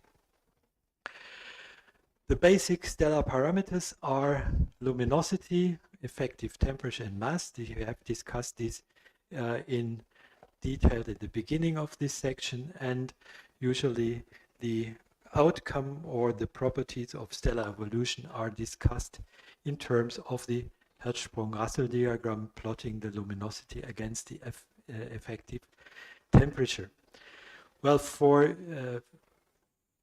we can do either to provide models for considering the stability, or considering the stability, we need an equilibrium model. This can be provided either by going through stellar evolution and then selecting one model determined in the numerical way, selecting one model and considering its stability. There, for stellar pulsation problems, we can do a restricted problem, because the problem is, once you use stellar evolution, then you will have a stellar evolutionary track. You start somewhere on the main sequence, you calculate the models, you calculate the run of luminosity and effective temperature, but you will not meet a position where a star is observed.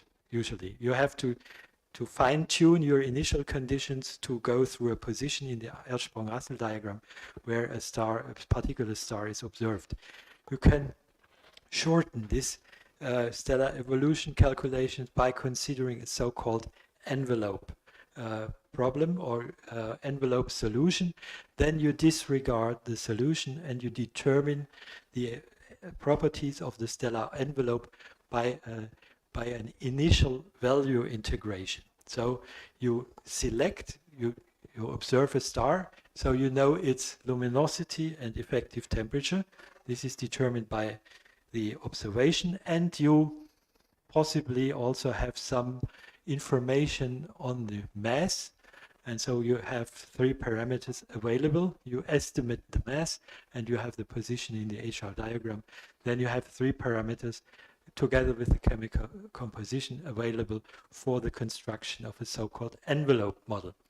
In this envelope model, you disregard the center of the star. That means you disregard the nuclear processes, and you exclude the stellar core. All this the stuff connected to nuclear energy production and so on will be disregarded, and you assume once you disregard nuclear processes, you automatically assume that your chemical composition is constant and is equal to the prescribed chemical composition.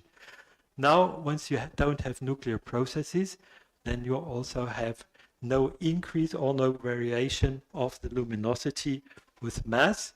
Keep in mind, dL by dmr is given by the nuclear energy generation. If you disregard this energy generation, the gradient of luminosity would be equal, and so you have constant luminosity. So you don't need to integrate this equation. How is then the envelope, the structure of the envelope determined? I missed some here. Okay, then you consider the energy. What is left is this equation is already solved. You keep luminosity constant. You have mass conservation. You have hydrostatic equilibrium, and you have the transport equation left. And you can now solve the equations by an initial value integration, contrary to the boundary value integration in the case of stellar evolution. You can now integrate from the surface towards the center, stop at some point, and you get the structure of the envelope down to some point where you cut your integration as an initial value from the photosphere once you prescribe luminosity, effective temperature, and the mass.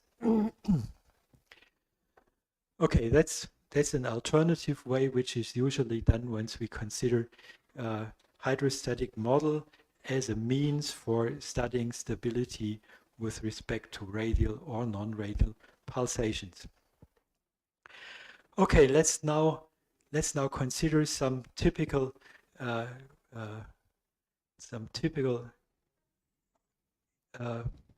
paths within the HR diagram for stellar evolution. I should make this a bit smaller here. Where am I? Can you reduce the size here? Width.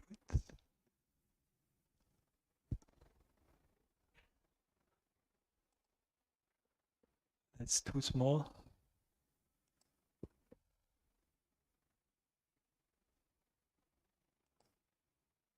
Okay. Can you see this from the back? Is that okay? Bit more?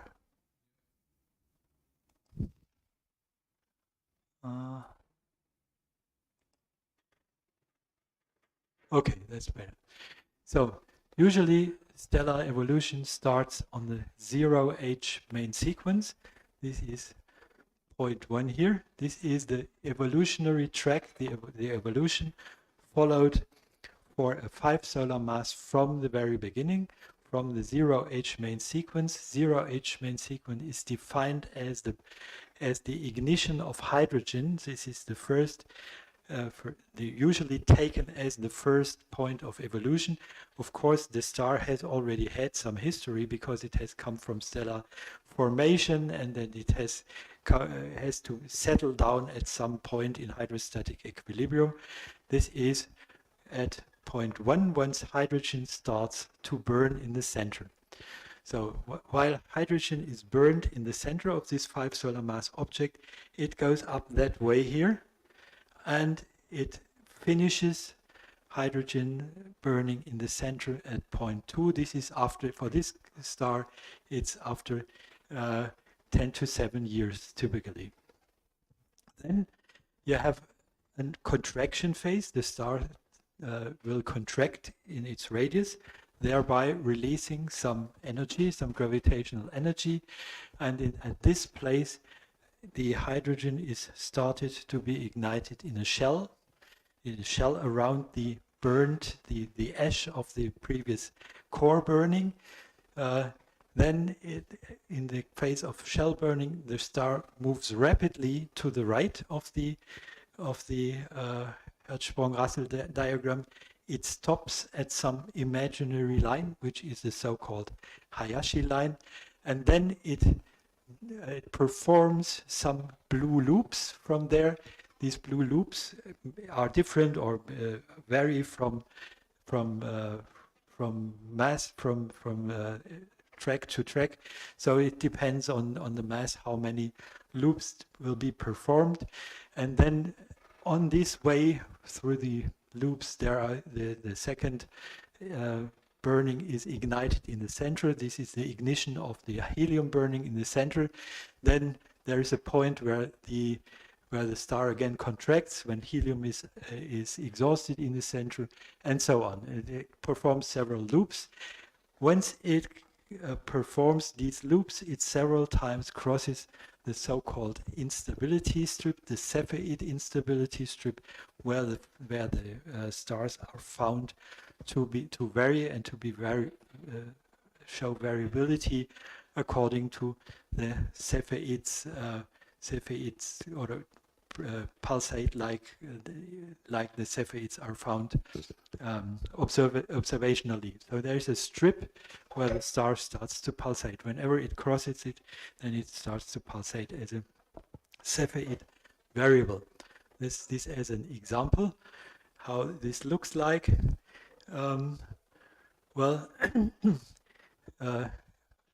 Several loops. The tracks do not overstep the Hayashi line. What is the Hayashi line in the Hertzsprung-Russell diagram? Just in a few short sentences.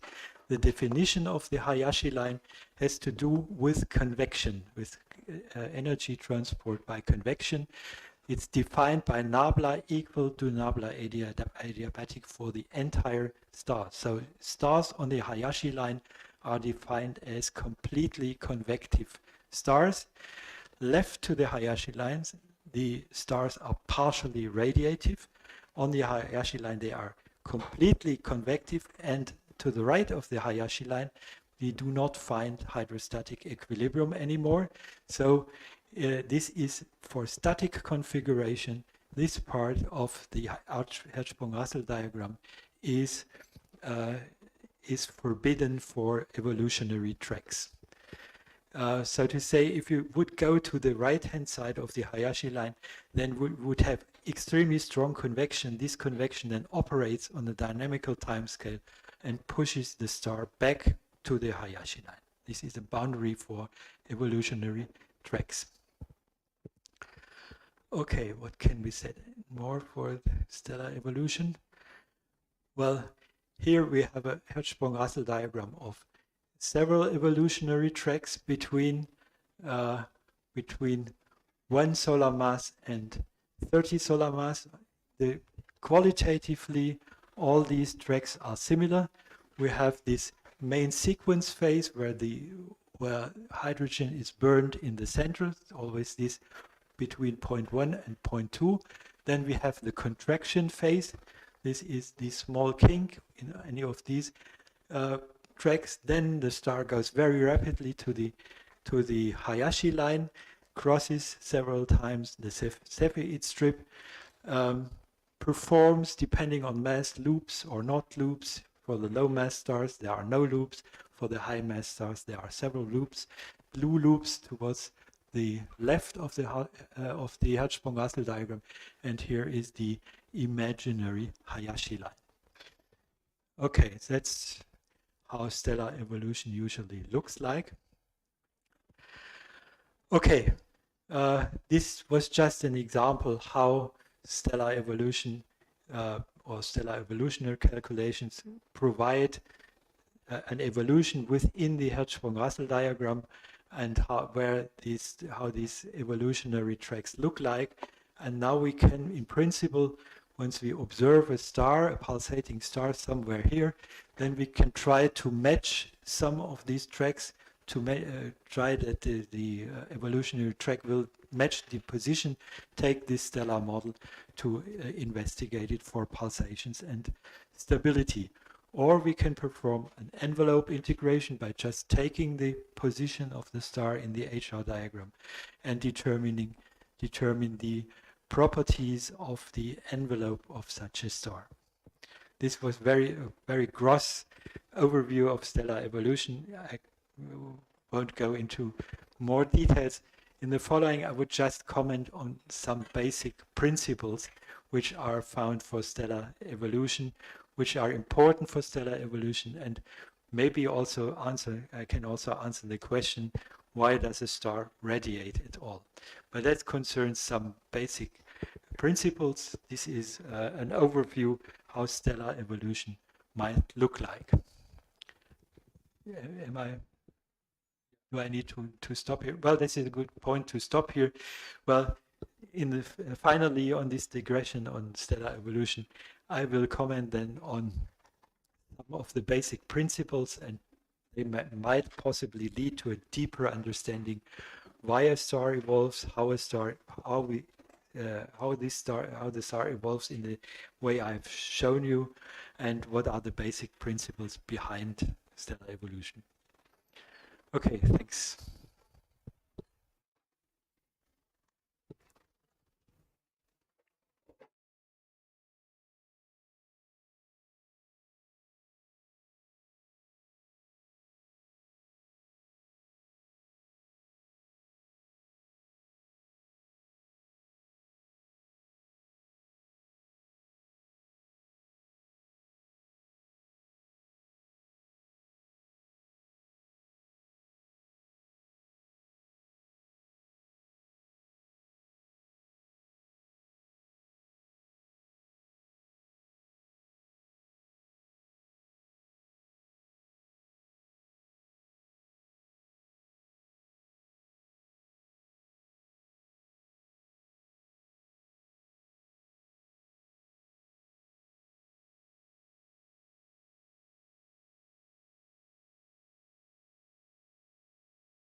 Okay, so welcome back to the next session, and in this session we are going to see the mass luminosity relation, the period density relation, virial theorem, and some problems based on these relations. Okay, so Professor Glatzel has already summarized the stellar structure equations, so my task is fairly easy to show you only the equations, and we can derive the relation between mass and luminosity for stars. So I will start with these equations to give you an idea. In the Eulerian form, we write the mass conservation equation here. This is dm by dr is equal to 4 pi r square rho, and the hydrostatic equilibrium is basically the pressure gradient dp by dr, which is equal to minus g mr. Mr is the mass enclosed in the radius r, divided by r square multiplied by the density.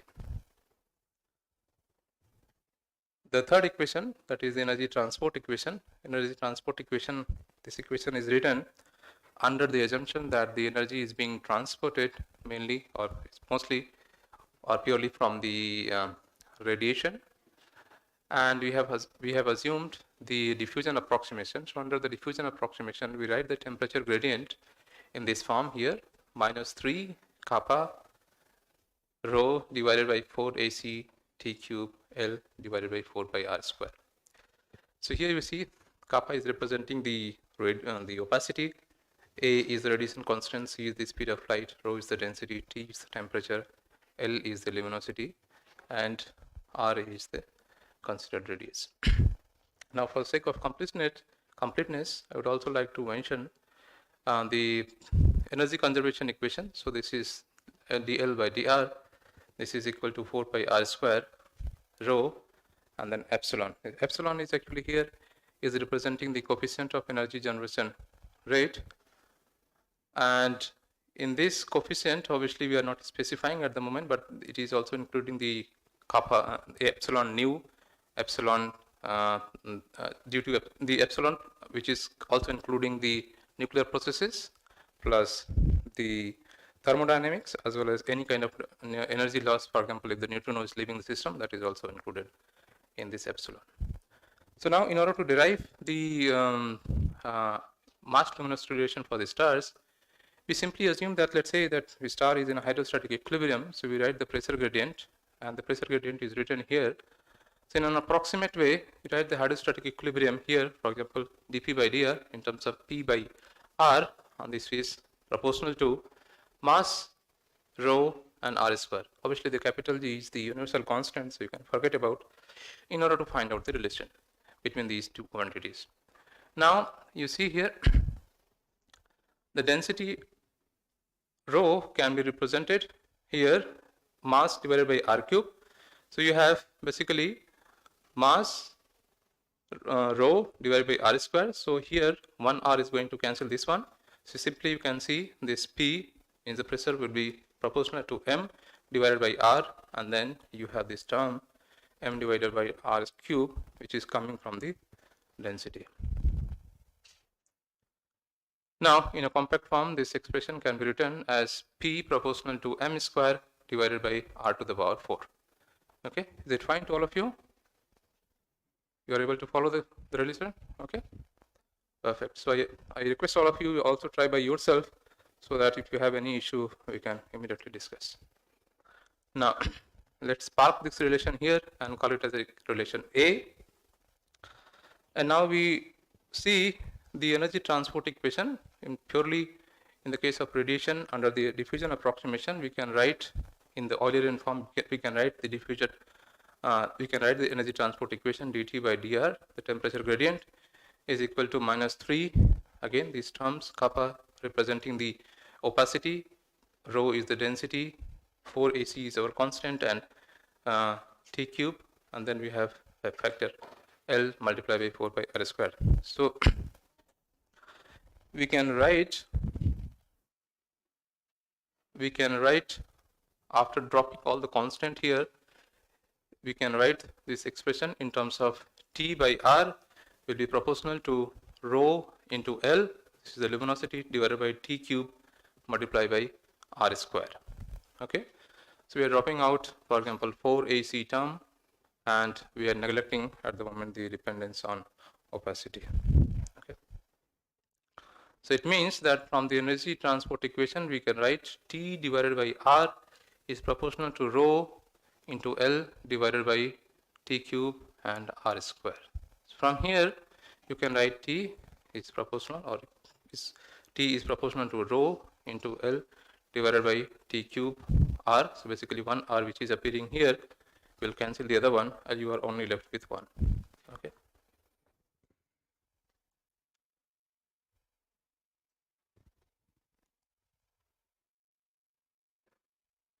Mouse is there.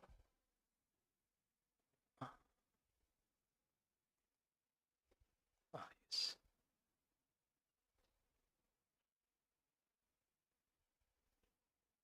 Yeah. So if you write T here, so you see here, obviously T is proportional to rho into L divided by T cube R, and if you write this entire expression in terms of L, so you have this T here, T cube here, so this T and T cube will become T to the power 4, and then you have here R cube.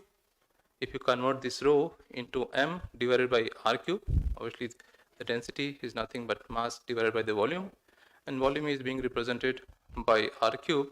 So in this case, this rho will become m divided by r cube, and you have this L expression for T, this T cube multiplied by r cube and r. So ultimately what is going to happen, luminosity will be proportional to T to the power 4, r to the power 4 divided by mass m.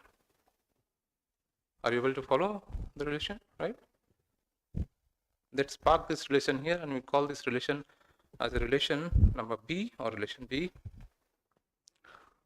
Now, if I assume that the material of the star is made up of ideal gas, in this case the pressure will be actually proportional to the density times the temperature. So it means P here is proportional to rho into T, and if you write rho in terms of mass and radius, so P will be proportional to mass divided by r cube multiplied by T.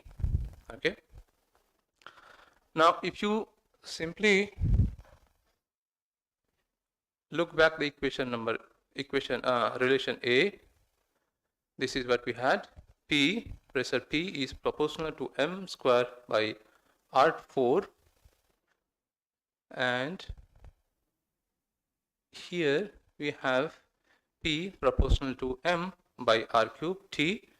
In this case you can write by comparing these two equations, by these two relations in terms of right hand side of these two relations. So eventually it will lead to the formation of a relation between m, r and T. So this m square divided by r square, r to the power 4, not square, proportional to m divided by r cube multiplied by T.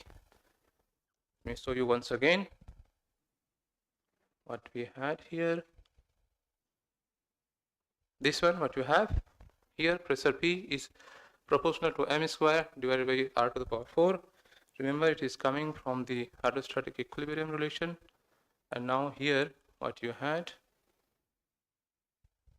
is P is proportional to mass divided by r cube multiplied by T. Okay, if you compare these two relations, eventually you will get a relation between mass, radius and the temperature. Okay, this is the way we can get rid of pressure, because our target is to find out the relation between the luminosity and the mass. Okay, so we are just trying to eliminate other quantities which are there, and pressure was one of the quantity we wanted to get rid of it. Now if you simplify this, so obviously what is going to happen, you see you have r to the power 4, we have r to the power 3, this will lead to only one r, and this we have m square and this m, so eventually you have T which is proportional to m divided by r. Let's say this is a relation C. So now we have a relation between T, m and r. Now look back the equation relation B, what we had, this relation B is actually relation between luminosity, temperature, radius and mass, and now you have a relation between temperature, mass and the radius. So what should we do? to get rid of temperature? Exactly. So what you can do, just take this relation, because you want to get rid of T from that expression. So you just take this relation and put it in the relation B. Just take a look here. So you substitute T in terms of M and R. So this T, we would like to have a relation between L and M, and T is coming to the picture. So just let's put the value of T, the relation T there, and see whether R is still appearing or we get rid of R. So what you are getting if you are doing that?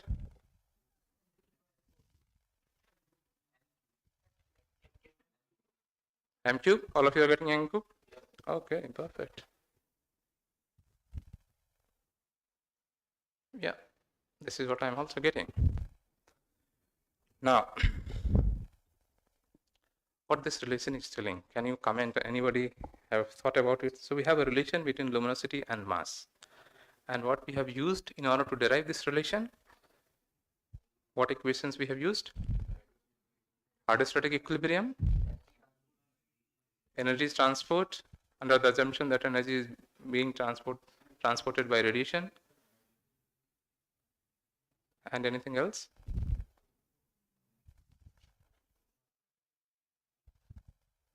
Obviously, we also have considered the pressure dependency on temperature and the density, but mainly considering the hydrostatic equilibrium and energy transport, you have a relation between mass and the luminosity. So what does that mean?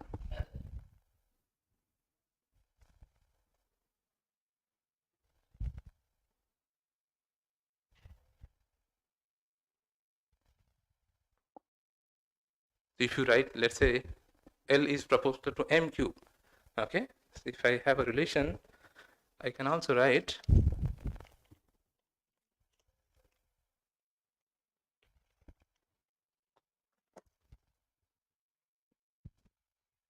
we have this L is equal to M cube, okay?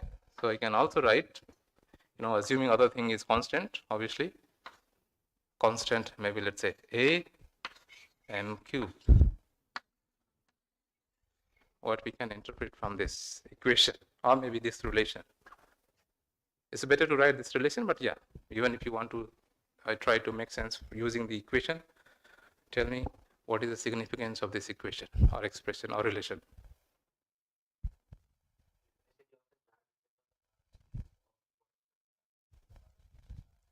Yes. Yes, yeah, you're in the right direction. Obviously, luminosity depends upon the mass. That is already there, but what does that mean?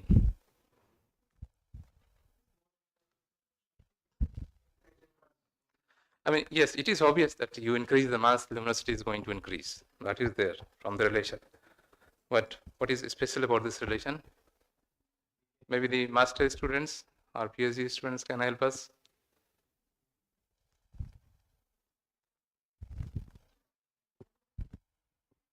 So if I want to use a value for M, what is going to happen for L?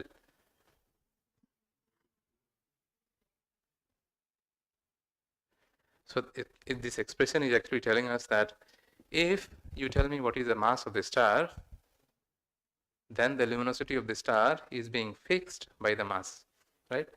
So it means you specify what is the mass of the star, then the luminosity of the star is being luminosity of the star is being fixed by the mass of the star. Okay? Then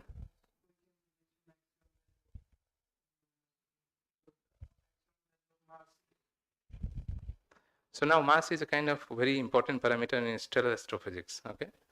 So if you specify the mass of the star, let's say we have a 7 solar mass, 8 solar mass, 10 solar mass of the star, then for that configuration you have a luminosity.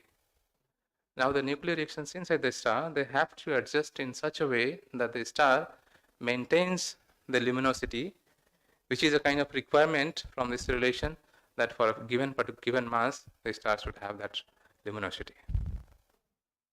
Okay? So it means for a given mass, this relation is telling us that for a particular mass, particularly this is more strictly valid close to the main sequence. and the relation, the value of this exponent 3 will differ. Maybe sometimes it will become 2.7, sometimes it will become 3.7 or 3.5, depending upon where you are. But this relation that L is proportional to m cube is mostly valid in the vicinity of main sequence. But the point is that only by considering the hydrostatic configuration and energy transport in the star, we have this relation. We did not even, we did not even talk about what is the energy generation process, or how the energy inside the star is being generated. It is only considering the hydrostatic configuration and then the energy transportation. Okay, only these two ideas is basically leading to the relation between mass and the luminosity of the star. And if you think in that way, mass is being fixed, luminosity of the star is being fixed by considering a particular mass. Okay, is it clear to all of you? Huh? It's fine. Professor Glatzel, any comment on that? Okay.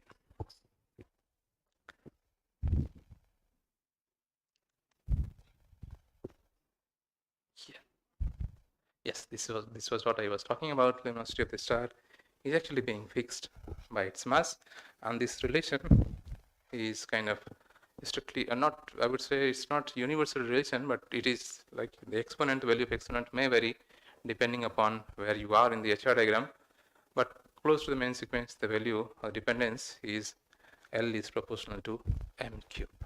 Okay. Okay, perfect. So we know now the more your massive object is, the luminosity of the star is going to be higher. So if you have more massive star, luminosity of the star would be higher. Remember that we are talking about, in the vicinity of main sequence or at the main sequence.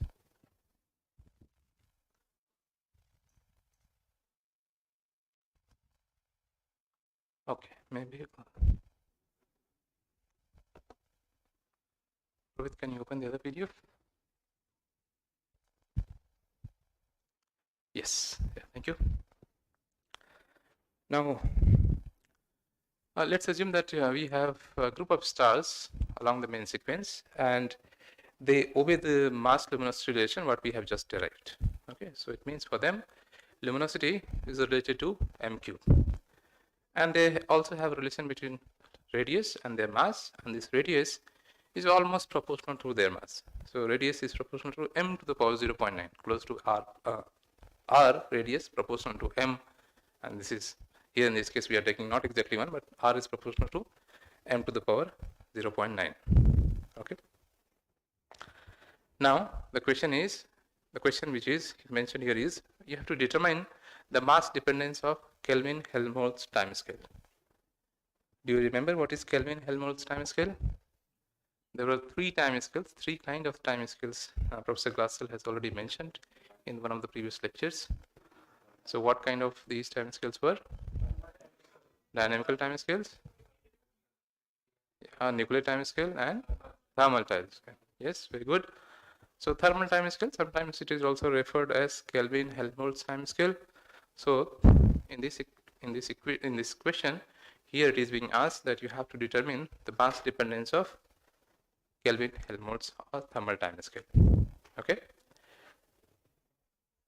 And then after that, you also have to calculate what is the tau kh, means the Kelvin-Helmholtz time for Sun, and if you know for Sun, probably what will be for some other stars. Okay, but for the time being, let's stick that we would like to first determine the time dependence, the mass dependence, not the time dependence, mass dependence of our Kelvin-Helmholtz time scale, and then we try to calculate the value of our thermal time scale or Kelvin-Helmholtz time scale for the case of Sun. Okay, so how we define Kelvin-Helmholtz time scale?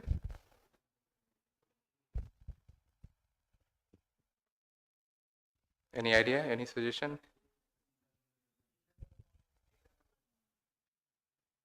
E thermal by luminosity means the thermal energy content divided by the present luminosity of the star. So it means, in a more crude way, you have certain amount of thermal energy, and the star will also have, the luminosity, right? So luminosity is basically nothing but how the star is losing energy per unit time. So if you want to define the time scale, Kelvin-Helmholtz time scale or thermal time scale, there is like you compute the thermal content, thermal energy content of your star and divide it by the luminosity of the star. Okay, that's how we define, or that's how we calculate the thermal time scale. So it means the time which is required for a star to lose all its thermal energy. Okay, all the thermal energy, whatever thermal energy star has. Okay. So it means if I want to calculate the thermal time scale or Kelvin-Helmholtz time scale for any given star, then I need to first compute the thermal energy content for that star and divide by the present luminosity or the current luminosity of the given star. Okay, clear? And thermal energy content, how we define the thermal energy content in terms of G, M and R.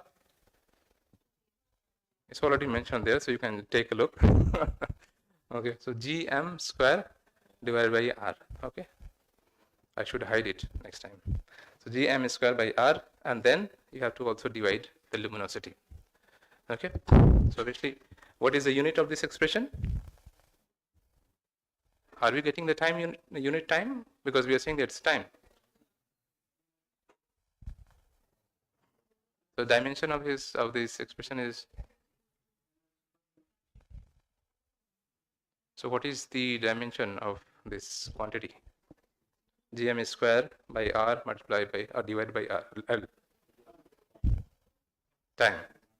Obviously, you have Gm is square by R. So if you assume it's the form of energy, and then luminosity. What is the luminosity? Energy per unit time, right? So it means this energy and then divided by energy per unit time. So obviously the energy will cancel, the unit of energy will cancel, and you are only left with luminosity. The time. Okay, that's fine. Now, considering the, so what we can say that the Kelvin-Helmholtz time scale or thermal time scale is proportional to m square divided by R into L. Now from here, can you tell me what will be the mass dependency of Kelvin-Helmholtz time scale for the given star? What we need to do? What we need to do?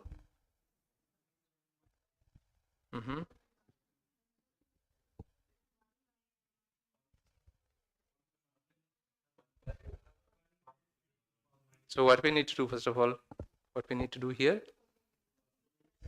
It was already mentioned earlier that we had the luminosity, how the luminosity was related to the mass, and how your radius was related to m. Okay, so the only thing what you need to do is that convert this L into m, convert this R into m.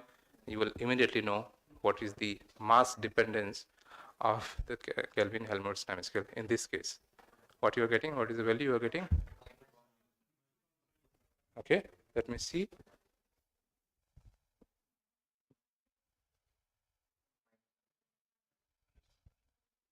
Can you check whether I am correct or incorrect?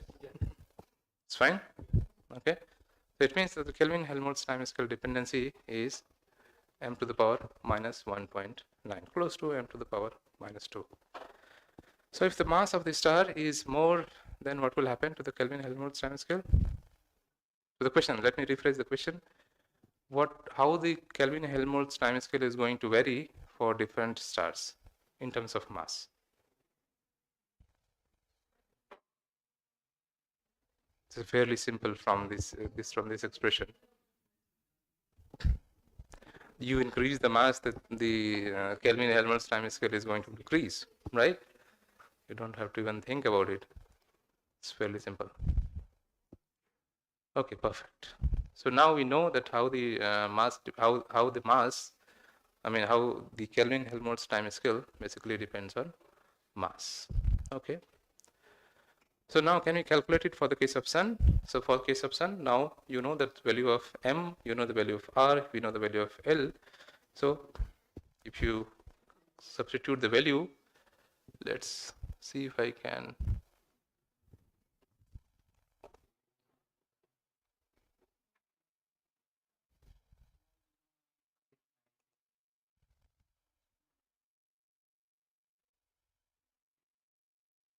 Okay, so now since we are in the problem solving session, so now I invite you to just give me the order. Okay, order of whether it is few years, some billion year, million year. I just need an order. 10 to power 7 years. So of the order of 10 million Kelvin. Okay, so perfect.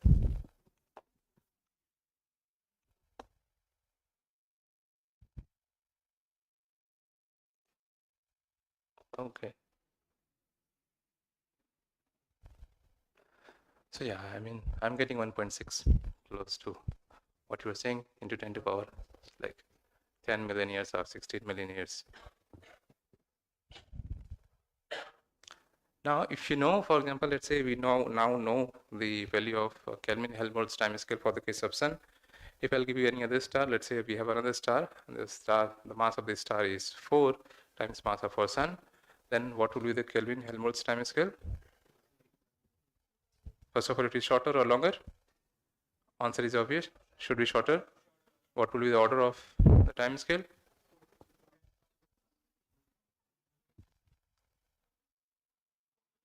Few thousand years.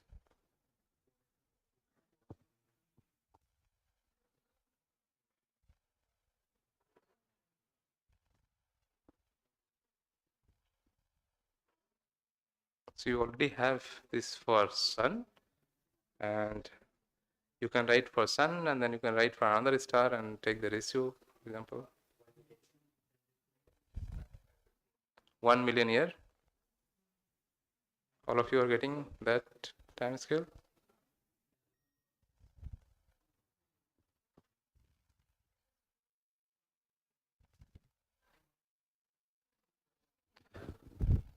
It's closed in terms of magnitude. So it's terms of just order of magnitude. It's million years, 1 million, close to 1 million years, or 10 to the power 6 years. Okay. Okay, it's good.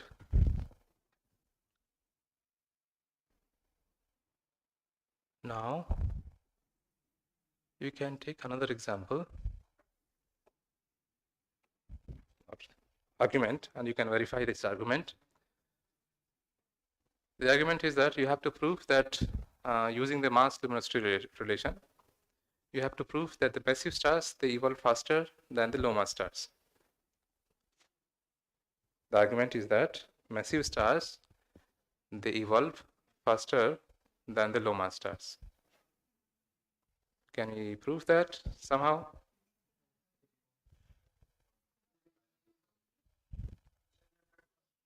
So what is the time scale? The time scale, which time scale will be involved here? When I say you have to show that the massive stars evolve faster than the nuclear energy time scale. Okay.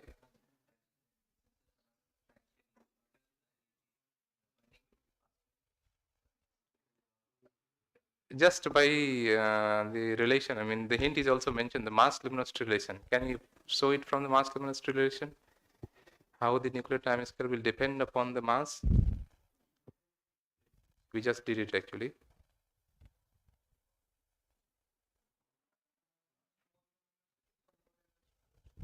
No, you don't have to go in that direction. More mass, more luminosity. You just think about the formalism for nuclear time scale, how we define the nuclear time scale. How we define the nuclear time scale?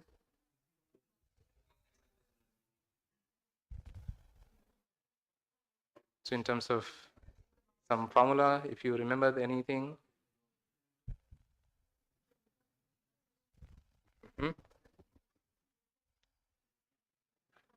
Let me just reveal a little bit here. So the nuclear time scale is actually basically is expressed in terms of a fraction, a constant, multiplied by mc square divided by current luminosity of the star. Okay, so we're basically using a mass energy equivalence relation here. So we have a fraction here 0.007 into delta m or m in c square divided by luminosity. Okay. So again, you can check the dimension. Obviously, this is representing the energy, and you have energy per unit time. So obviously, energy is going to cancel. The only thing what you are left with the time. So this right hand side is actually representing the time. Okay.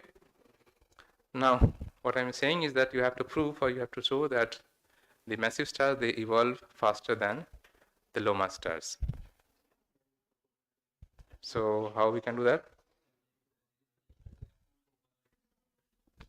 Exactly. So now what you do here, we already know what is the dependency of luminosity and mass. So how the luminosity vary as a mass. So this L is proportional to m cube. So for in most of the cases close to main sequence, then if you simply substitute this L proportional to m cube, let's see what we get.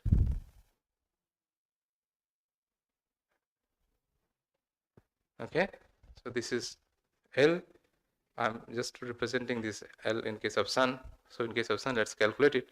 So what you have in case of sun, you replace m by the solar mass, and you just replace L by the solar luminosity. Okay, and if you compute it, you will get a value, a time, and this time what we get is of the order of. Is it correct? Do we expect that? If yes, why? If not, why?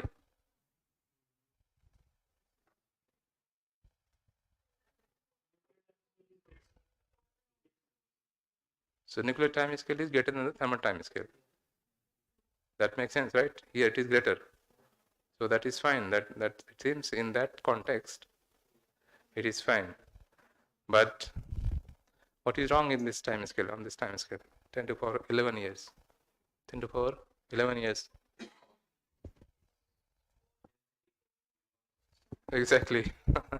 So the time what I mentioned here is like 100 billion years. Okay. So we are getting a time scale which is 10 to the power 9 years. For the case of sun, we are saying that the nuclear time scale is of the order of 100 billion years. And what is the time, what is the age of our present universe? Then we have to go back to our calculation and we have to see what went wrong actually. Do you have any idea? You only consider the hydrogen burning, one argument. Any other argument?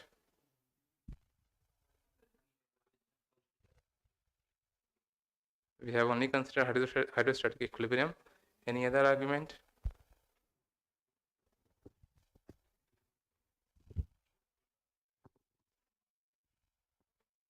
The point is that for burning of the nuclear reactions, not the entire mass is not available for burning actually. So only a fraction of mass for a particular star will be available for nuclear burning. So in case of a typical star, that mass which is available is around 10%. And here, while performing this calculation, what we have taken here, we have taken the entire star, we have taken the entire sun in order to find out this time scale. Okay. So this is why we are getting an order which is 100 billion years. Okay. So now if I say only 10% material is available for hydrogen burning, or for nuclear burning in more general, then what will happen to this number? Now this number will reduce to 10 billion years.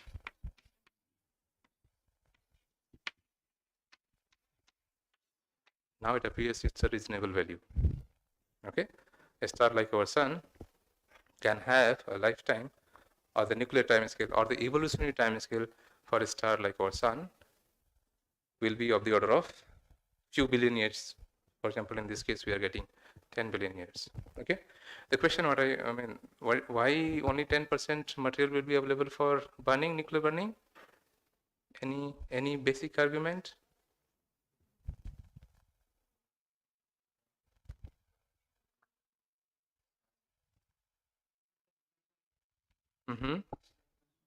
So we have a star. Let me just.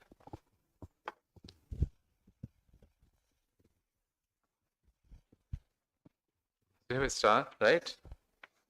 A spherically symmetric object. This is the center. Let's say that here we have r is equal to 0, and this is our surface. Okay. Generally, in general, the conditions which is required for nuclear burning is achieved or available within the or inside the core of the star, or vicinity in the vicinity of the center part of the star. Okay. So even though you have a very large amount of material here in the outer part, these materials will not have kind of conditions what you need in order to go through hydrogen burning or helium burning or carbon burning or oxygen burning. Okay. So the material which will be present in the vicinity of central part of the star, only these materials is typically available for hydrogen burning. Obviously, the processes like convection can take the materials. For example, they can mix the material which is present in the outer part of the star, but that's a different story. Okay. Typically, approximately 10% mass of the star is available for nuclear burning, and since we considered in this example while calculating the entire evolutionary time scale for the nuclear time scale for our sun, we have considered the entire mass of the sun. That is why we were getting off by a factor of 10. Okay, is it clear to all of you? Right? Yes.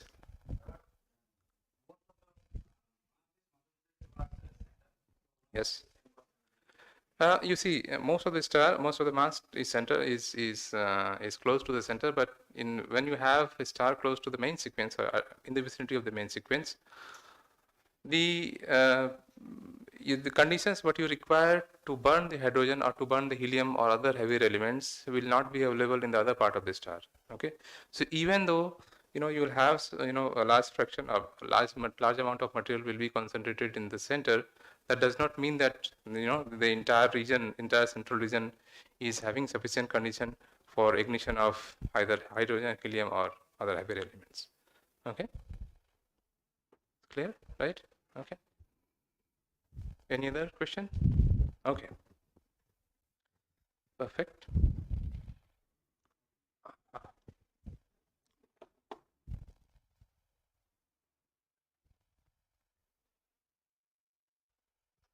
Yeah, this was the argument we already discussed. Yeah.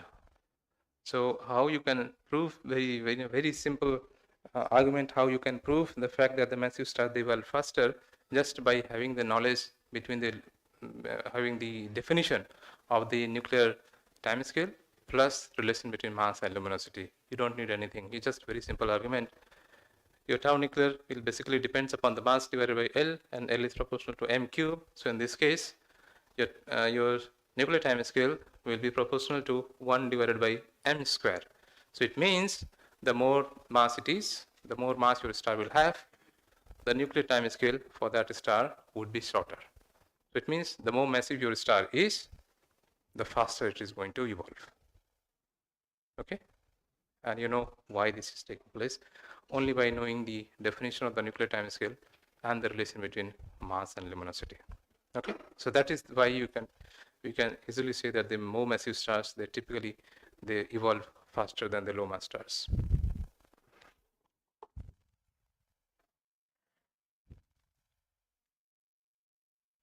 Yeah. Let me go back to the previous content.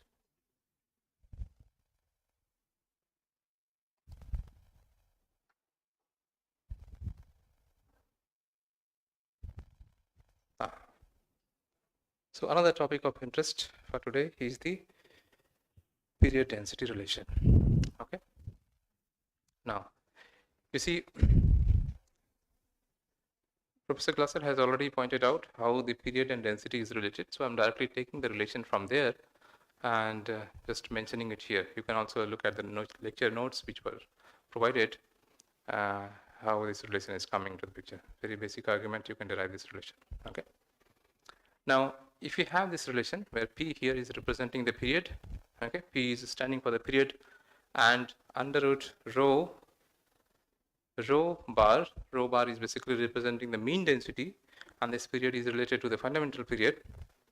And if you take the multiplication of this fundamental period with the mean density of the star, that quantity is going to be a constant. Okay.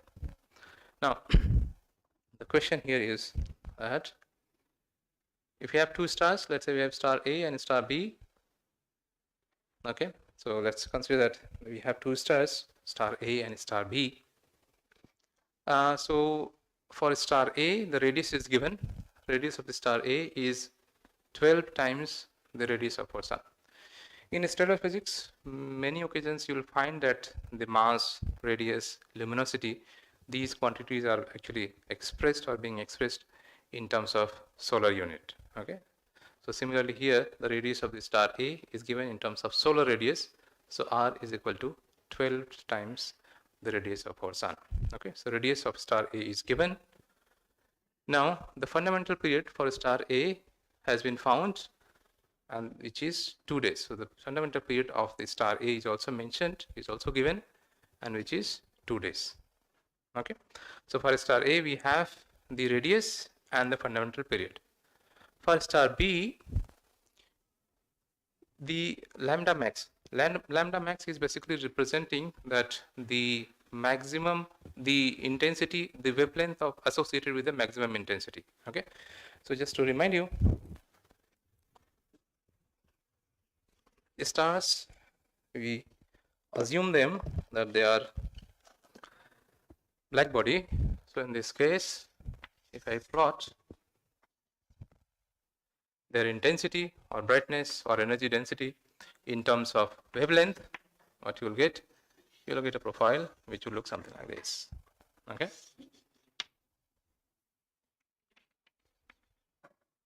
And this is my lambda max. So the wavelength, particularly wavelength associated with the maximum intensity of the given star. Okay.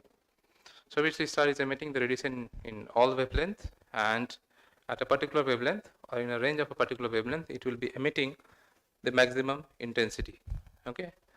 So in this case, lambda max is given to us, and what is the lambda max is, let me just put it on. Yes, it is already here, 467 nanometer. Okay, that's fine. Now if the luminosity of a star B is 2340 times luminosity of our sun, then the question is that can we estimate the fundamental period of star B? Okay, so we have two stars, star A and star B. For the case of star A, we already know what is the period and what is the radius for the star. And then for star B, we have lambda max. Okay, and then in addition to lambda max, we also have the luminosity of that star.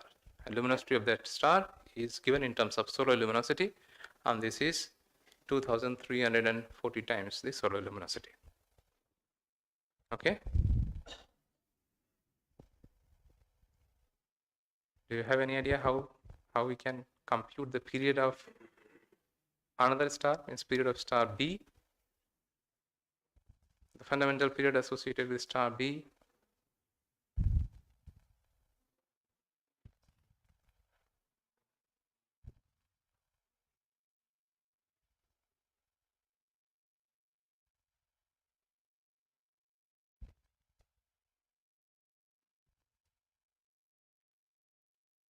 Any idea? Any argument?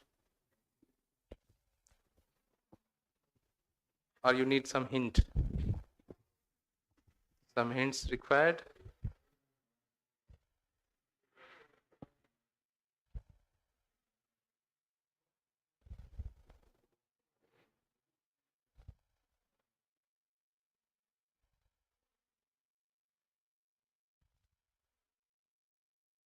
So we have two stars, star A and star B. For the case of star A, the fundamental period and the radius of that star is given, and for star B, we have the wavelength associated with the maximum intensity and we have luminosity of that star, okay, in terms of solar luminosity.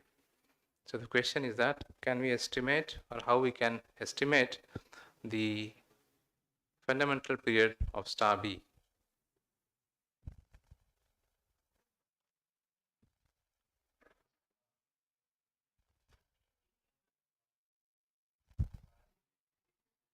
Mm-hmm. Mm-hmm. With that radius, get the ratio of the density. Mm-hmm. Any other idea? What shall we do with lambda max? Why the lambda max is mentioned? Why it is important? So if you have the lambda max, then we can find out the temperature, right? Okay, and once you know the temperature, if you know the temperature, then what we do with the temperature? Yes, luminosity is given, then we can find out the radius by using temperature, luminosity, radius relation, and that relation is known as? No, not mass luminosity relation.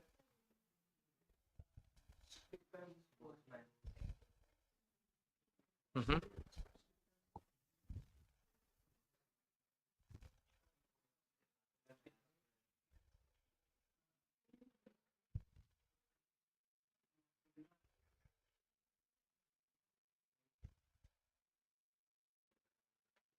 Okay. So as you know that what I said earlier, we have relation between period and density. Okay. So if we have the relation between period and density, if the period and the density, mean density, the square root of the mean density is equal to constant. If you have two stars, so for these two stars, you can write actually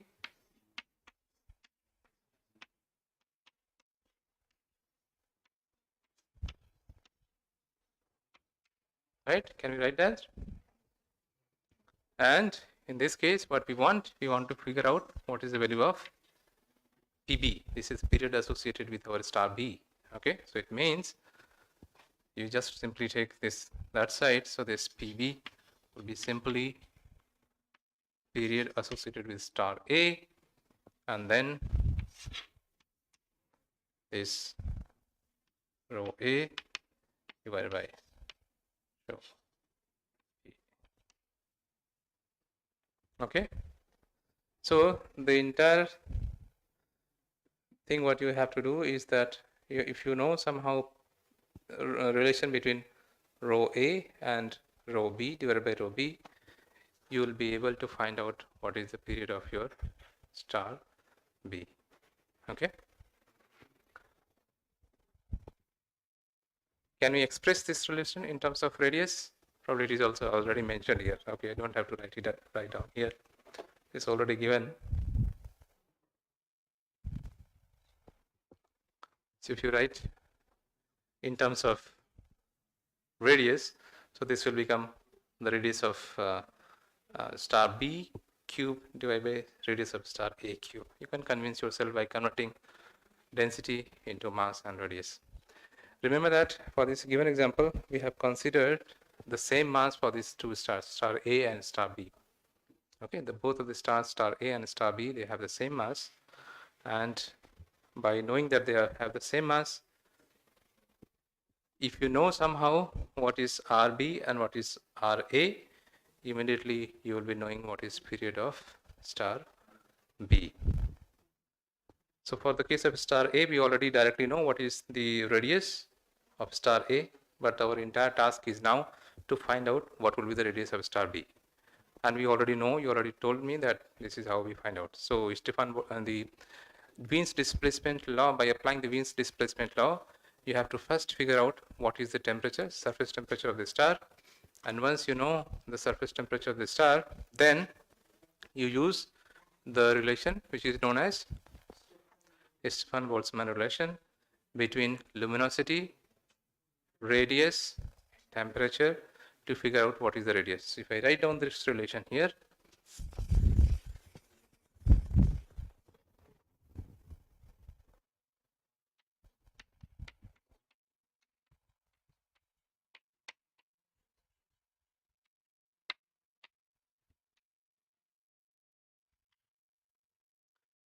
We already know T effective or surface temperature because we know lambda max. And if you remember Wien's displacement law, what the Wien's displacement law states, it says basically that lambda max multiplied by your temperature, that will be equal to constant P.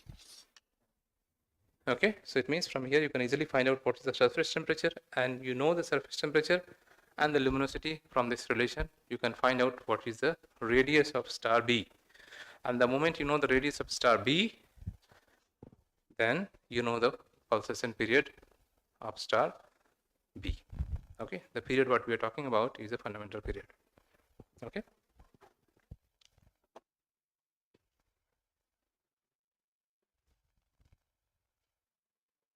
Yeah, this is already, I have already mentioned. So what we do here, basically we take the first, we find out what is the effective temperature, and then by using the Stefan-Boltzmann relation you can find out what is the radius of the star. Okay, this is what is mentioned here.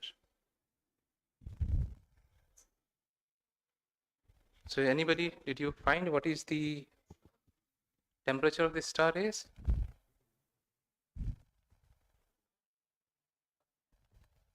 Temperature of the star B is surface temperature.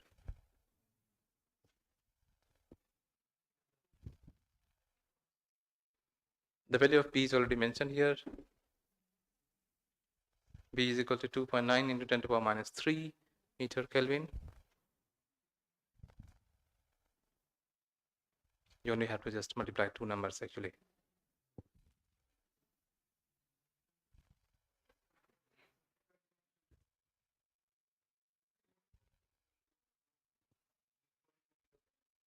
.2 kilokelvin or 6,200 Kelvin.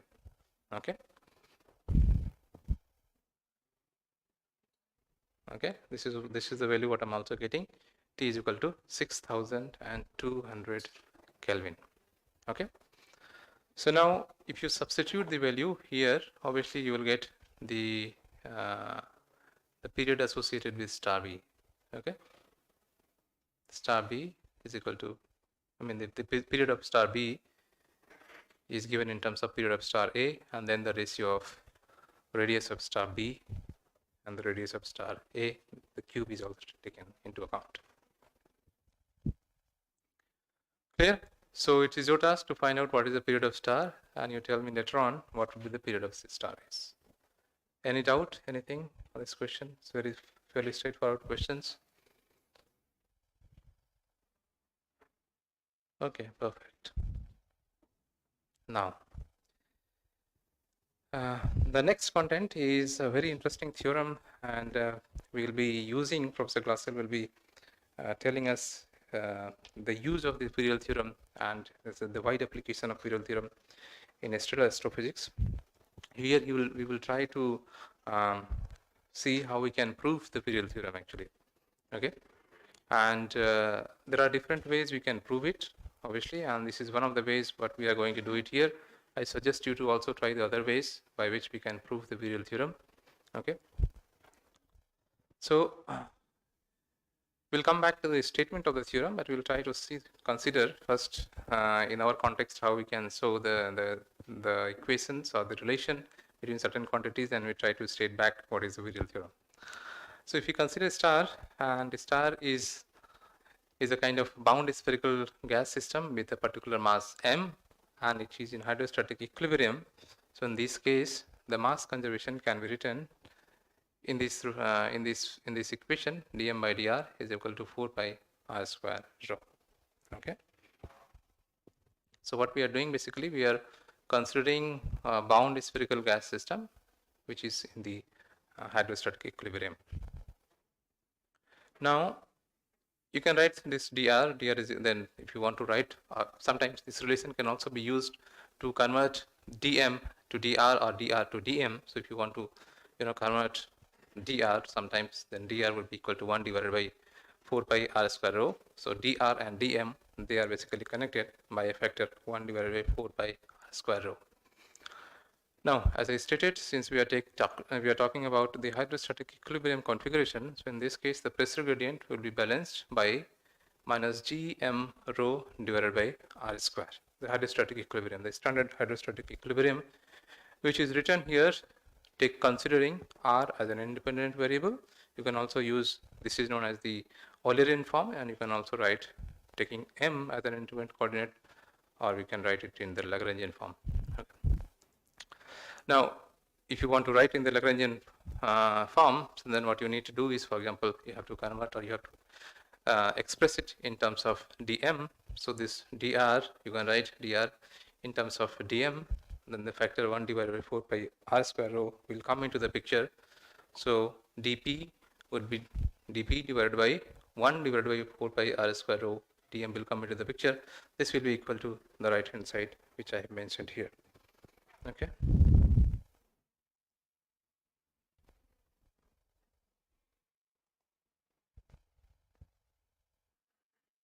So now, if you just see this 4 pi r square, and we also have here r square, since it is 1 divided by 4 pi r square, this will become, this is going to be r to the power 4, and you have a 4 pi factor over here, and the density term is going to cancel each other because this is going up, and we already have one density over here. So basically dp by dm is equal to minus gm divided by 4 pi r to the power 4. This equation you have already seen. So here the hydrostatic equilibrium equation has been written in terms of mass as an independent coordinate. Okay. Now, if you take this expression and multiply 4 pi r cube and integrate this expression over the entire mass range from 0 to capital M, let's say, then what we get? So what we are doing here, basically we are taking this expression, the hydrostatic equilibrium expression, and multiplying it by a factor 4 pi r square. That's 4 pi is, you know, already r is representing the radius. So if you multiply this 4 pi r cube factor in this expression, what you will get after integrating from 0 to capital M. Okay. So what I have done here in this expression, you can also try by yourself.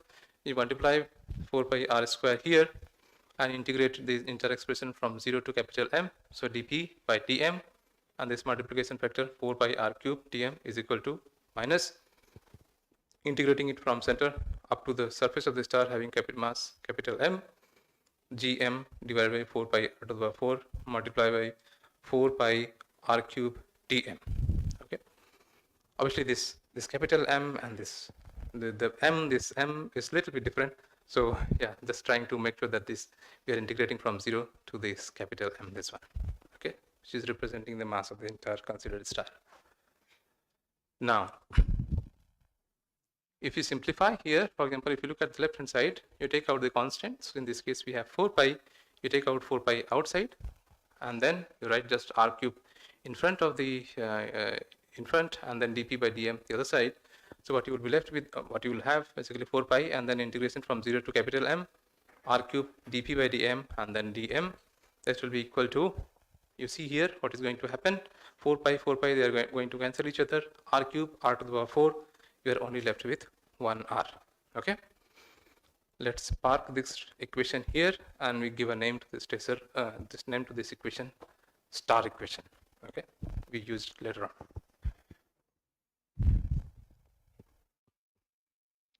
Okay, so now here what you have kind of two function here, and if you want to perform the integration of two function, what we need to do, you need to perform the integration by using the formula integration by parts.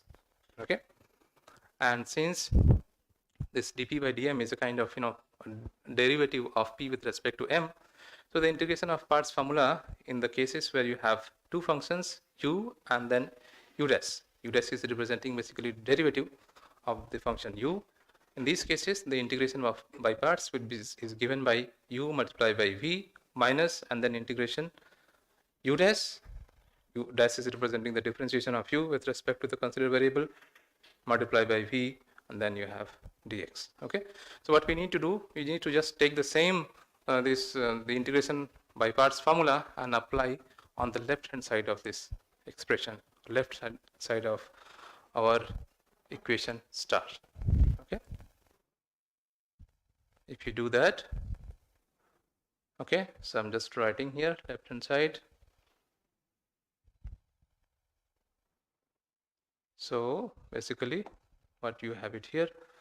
Obviously now the question would be that which one we should consider u and which one we should consider v dash. Obviously we can conveniently consider dp by dm as a v dash, and we consider u r cube as a u.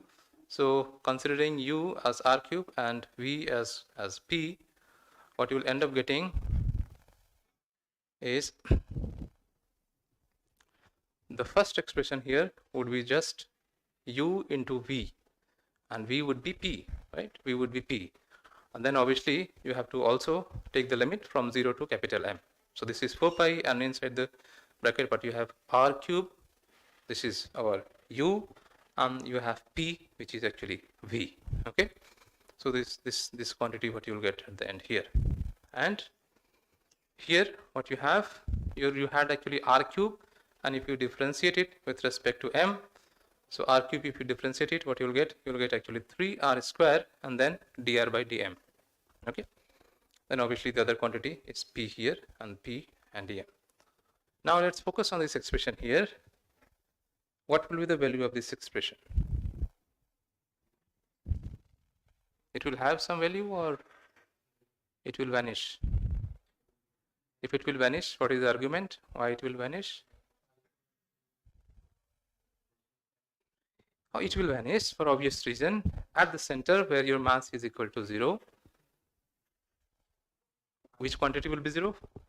R will be 0, and at the surface the pressure, we can assume that the pressure is approximately 0. Okay, pressure is not exactly 0 at the surface of the star, but compared to the internal or compared to the center of the star, the pressure is almost negligible.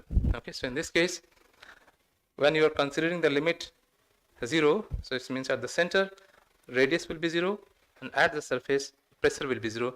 So it means this term, you can forget about this term actually. So this term is going to vanish because of the property of our configuration. Okay, what about this term? So we are left with this term here, this one. So we have to focus on this term.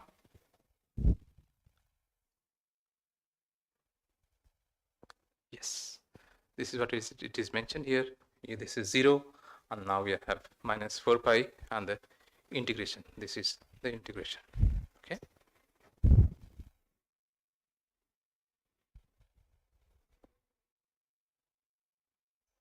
now what you can also do, you can take the dr by dm relation. This dr by dm is equal to 1 divided by 4 pi r square rho. So you just replace dr by dm by this expression over here. Okay, so dr by dm can be replaced by 1 divided by 4 pi r square rho. This is what you will get at the end here. So I'm just replacing this quantity dr by dm here by 1 divided by 4 pi r square rho. This is why I told you that we'll use to convert from dr or to go back from dr to dm, or we sometimes use to get rid of dr by dm actually, this relation. Now if I simply write this expression 1 divided by 4 pi r square rho, then you see p into dm. This r square is going to cancel each other, and what you have here, for example, if you also have 4 pi which is outside of this integration, and you also have 4 pi over here, so this 4 pi and this 4 pi, they are also going to cancel each other. Then you will be left with 3, and then integration from 0 to m, you have here p divided by rho dm. Do we all agree with that? Is this okay? Okay, perfect. Now substituting this expression into our equation star. So we have considered the star equation and the left side of the star equation.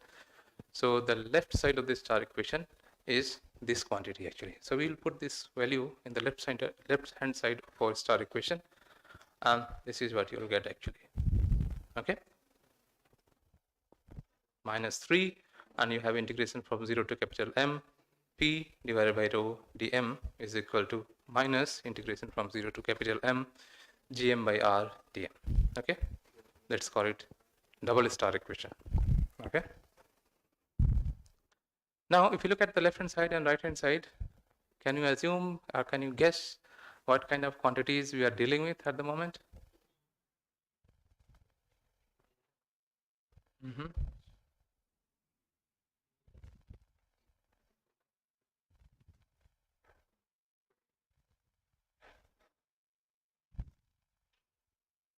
Okay. So for a perfect monatomic gas, the internal energy per unit mass is typically given in the form of E is equal to 3 by 2 P divided by rho. Okay. So if you look at the left hand side of this expression here, so it is a form of our internal energy per unit mass. This is the expression, typical expression for the for a perfect monatomic gas. The internal energy per unit mass is given by a factor 3 by 2 multiplied by pressure divided by density. Okay. And the total gravitational potential energy for the system, for example, you consider a system which has a mass capital M, that is typically given by, let's say that this energy is represented by Greek letter omega. This omega would be equal to minus and the integration from 0 to capital M Gm divided by R dm. Okay. So we're trying to find out what are the quantities which are involved in our equation double star equation. Okay. So the left hand side is kind of, we are dealing with internal energy, and right hand side we have the form of gravitational potential energy. Okay. Now if you substitute these two expressions, actually, if you look at this star equation and you substitute the value of E, means the internal energy per unit mass, and the gravitational potential energy of the system, in this case you will end up getting a relation between E and omega. Okay, remember that E is representing the internal energy and omega is representing the gravitational energy here. So E will be equal to minus omega by 2. Okay, and this is the very famous statement of the virial theorem. Can anyone state what it is?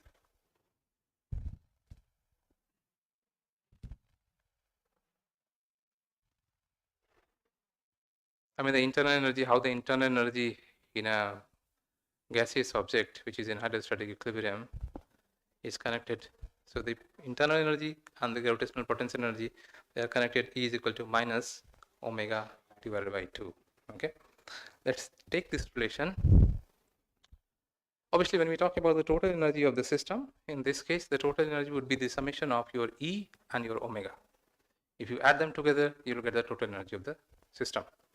So let's add them together and you see what we get. So if I can write here, for example, omega in terms of E, so omega in terms of E would be minus 2E. Okay. So if I replace here, the total energy would be the sum of E and omega. So if I replace omega in terms of minus 2E, what will happen to the total energy?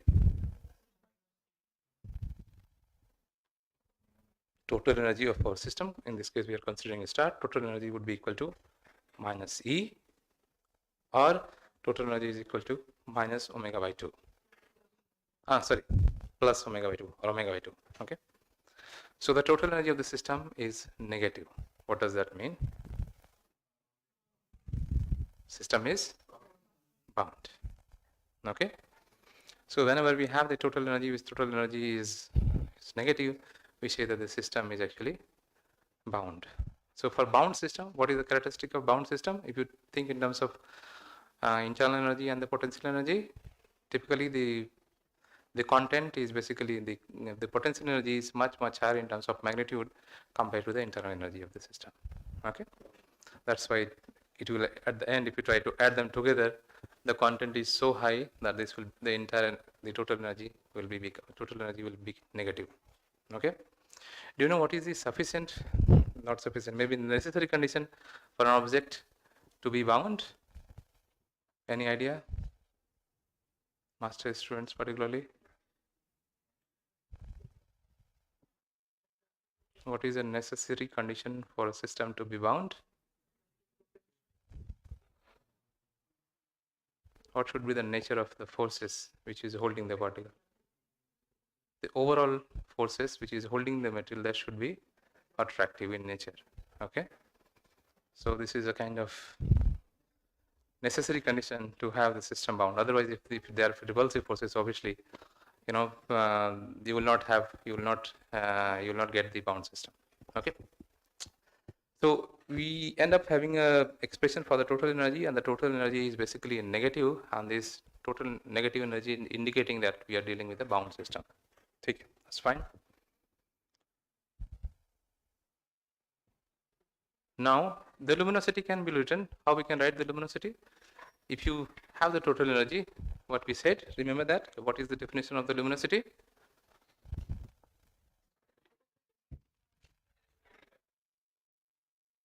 Energy per unit time. So the energy rate by which the star is liberating the energy, right? The rate by which the star is actually losing the energy. So it is like if you have the total energy, you differentiate it with respect to time, the quantity what you will get is a kind of luminosity.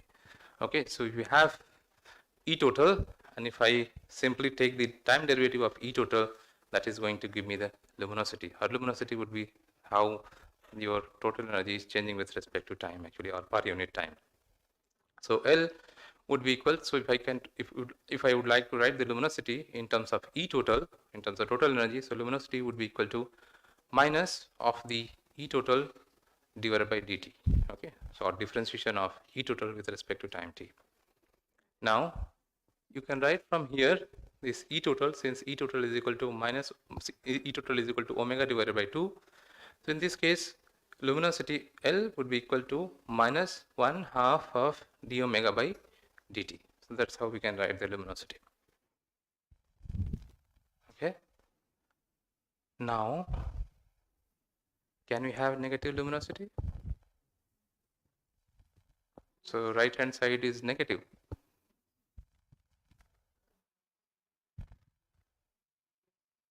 We can have negative luminosity. Someone is saying yes.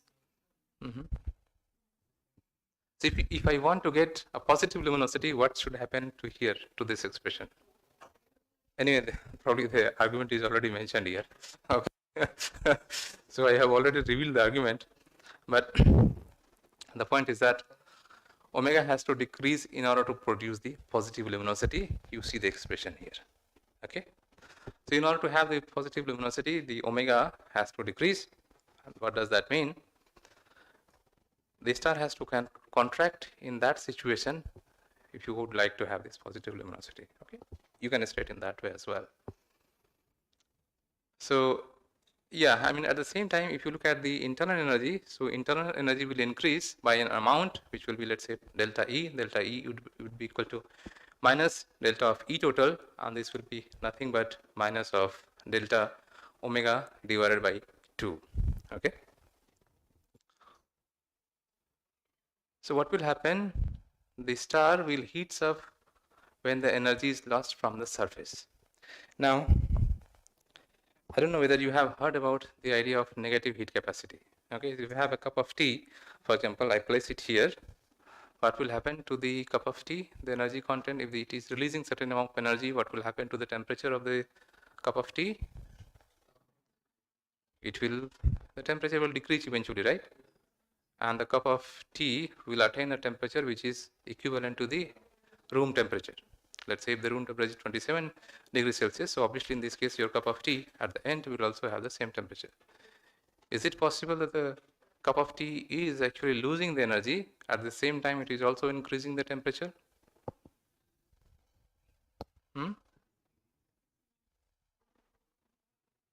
If yes, I mean, first of all, do we have that situation? Question number 1. And second, if yes, what is very special about that cup of tea?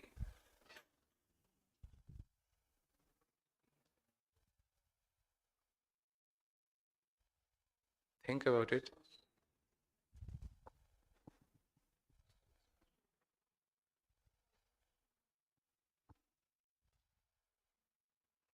So, what is the difference between, for example, if you have an object and I say I have positive heat capacity, and then I say that I have a negative heat capacity? What does that mean? Heat required.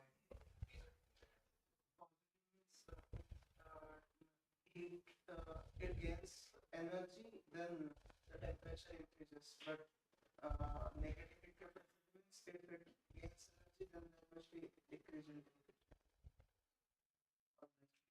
Yes, okay. So the negative heat capacity means even though you are taking out certain amount of energy from the system, still you are having, the temperature of the star, temperature of the object is actually increasing, right? So in these cases, what we will see at the end in these cases, that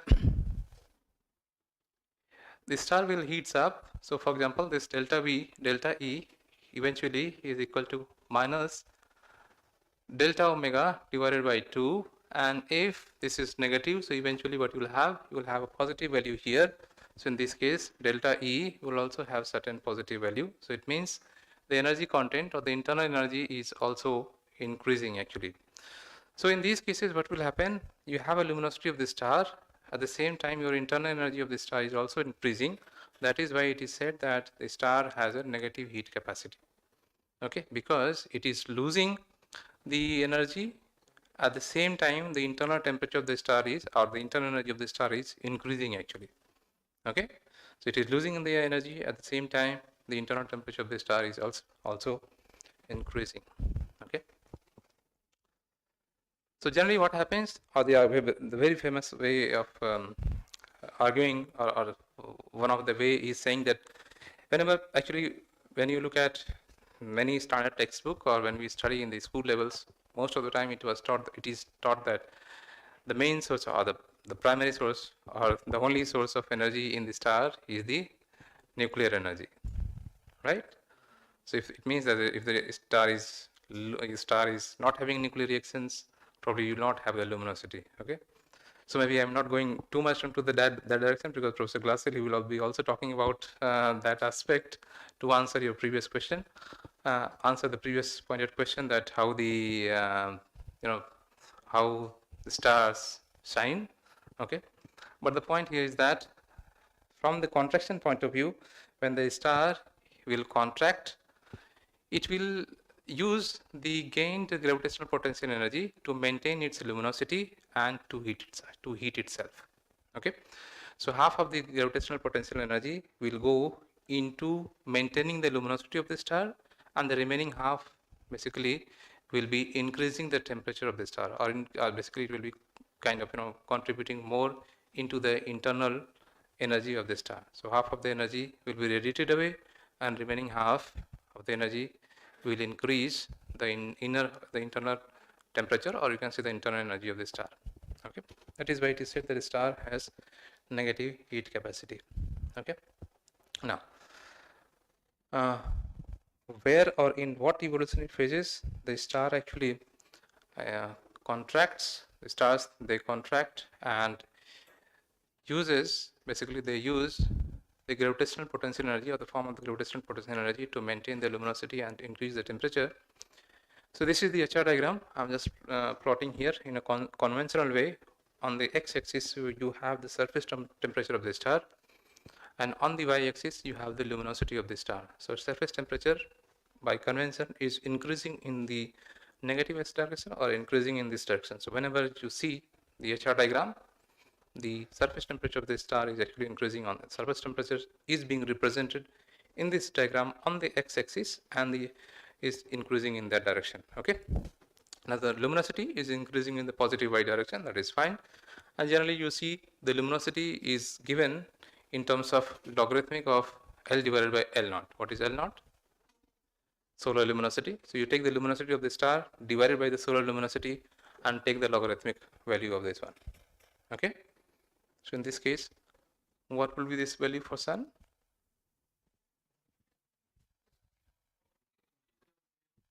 0, right? Good.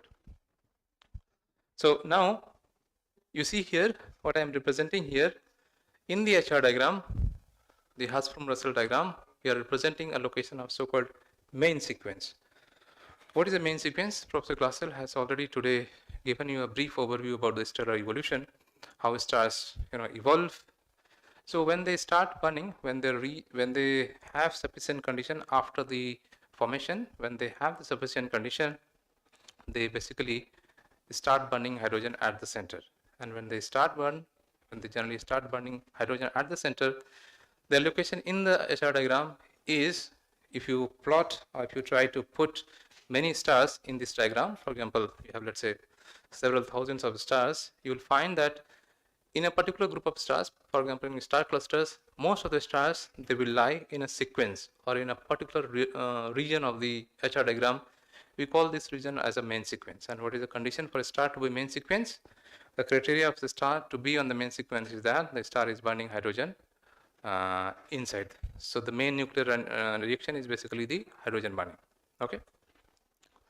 Now, after obviously how the star is going to evolve from the main sequence. So from the main sequence, it is going to evolve towards the so-called sub-giant branch phase, red giant branch phase, and so on. What will happen? In the previous example, what we have seen that obviously not all the material will be available for the hydrogen burning. So at one time, a star will go through a phase when it will run out of hydrogen at the center. Okay, when it will run out of hydrogen at the center, because remember,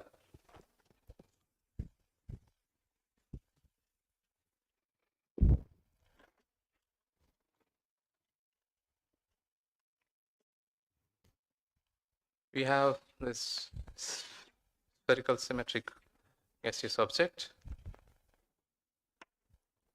This is the center. R is equal to 0, and we have R surface. Now, what you will have certain region inside the star where you will be having some sufficient condition to burn the hydrogen into helium, right? But what will happen at one point, the hydrogen fraction in the vicinity of your center or in the core will actually reduce as time. The fraction, for example, if you started with 70% of hydrogen at the center, so this is a typical configuration in sun-like stars. You have 70% hydrogen, you have around 28% helium, okay, and you have approximately 2% other heavier elements. Okay, we call them collectively metals. Okay, in stellar astrophysics, to all my undergraduate students who are attending first time kind of the stellar astrophysics courses, so for them I would like to emphasize that hydrogen, helium, and rest of the elements, we call them as a metals or heavy elements. Okay, collectively call them heavy elements or metals. Okay, in case of sun or sun-like stars, the chemical composition is like you have approximately 70% hydrogen, you have 28% helium, and around 2% metals, means all the other heavier elements apart from hydrogen and helium.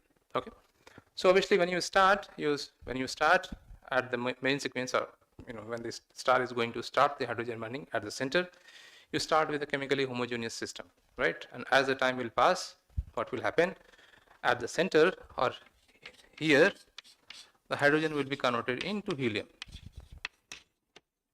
So obviously one time will come when your entire hydrogen or a substantial portion of hydrogen in the vicinity of core has been converted into helium.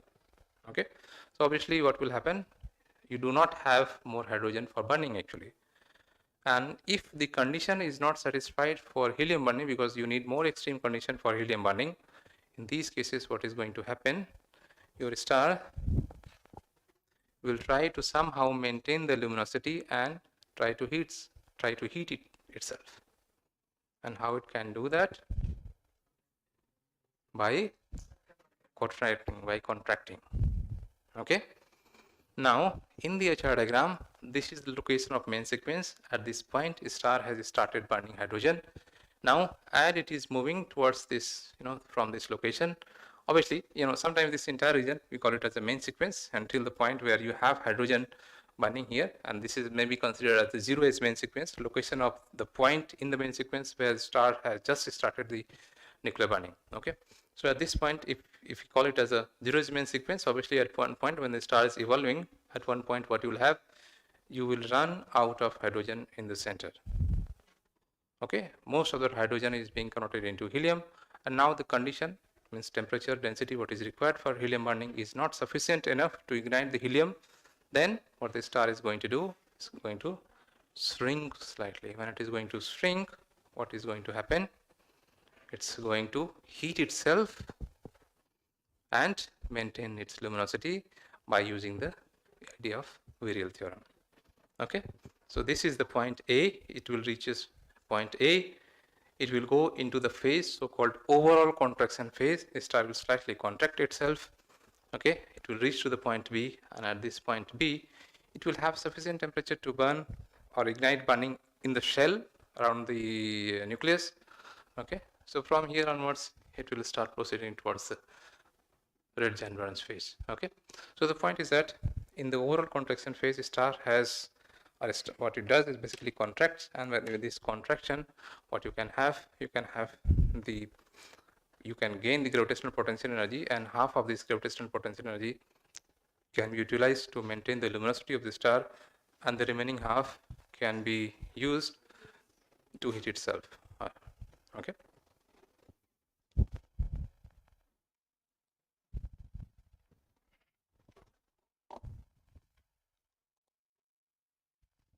Okay, perfect. So maybe I invite Professor Glatzel if he would like to make any comment or anything on the. Okay, I see. Any question from your end? Yes.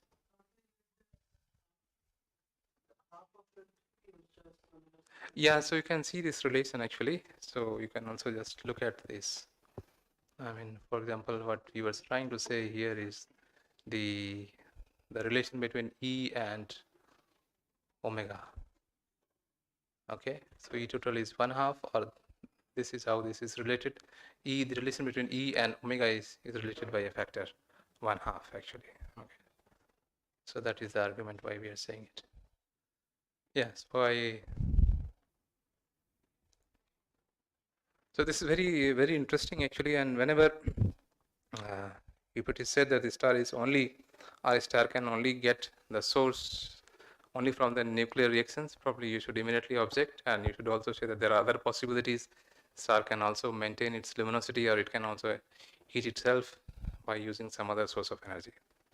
Okay, so again, do we have time or any other question at this point?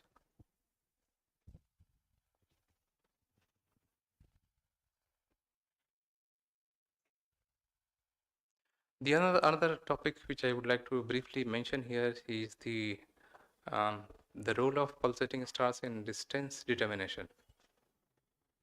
Okay, do you have any idea how we use these stars, pulsating stars, in distance determination?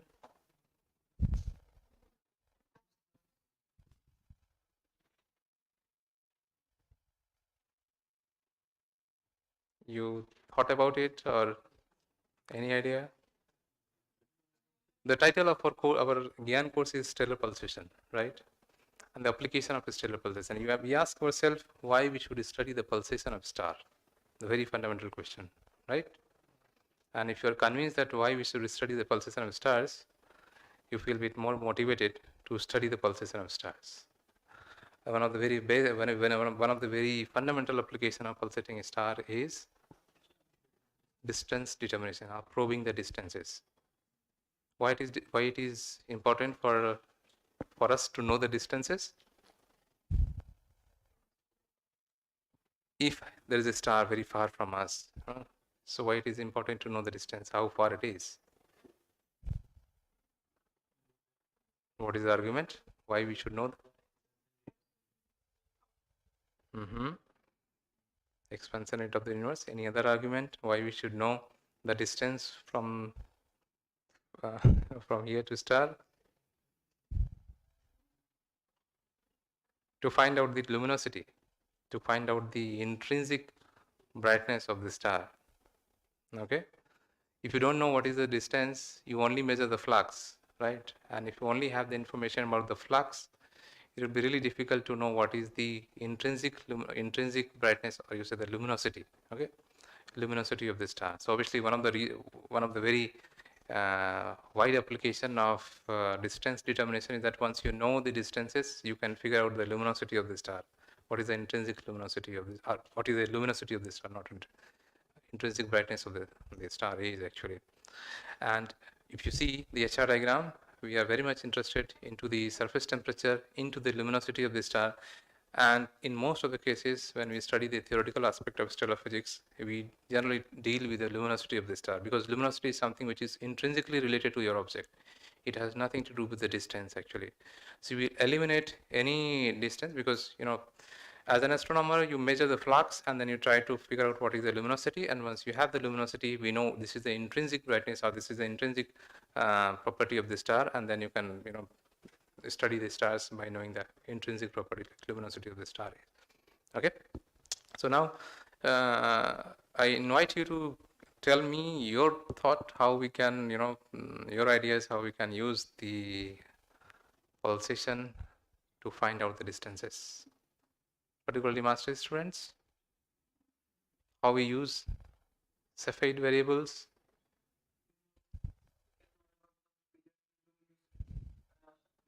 Yes, so we have a period, so-called period luminosity relation. What is that relation? Anybody is interested to tell me what is that relation, period luminosity relation?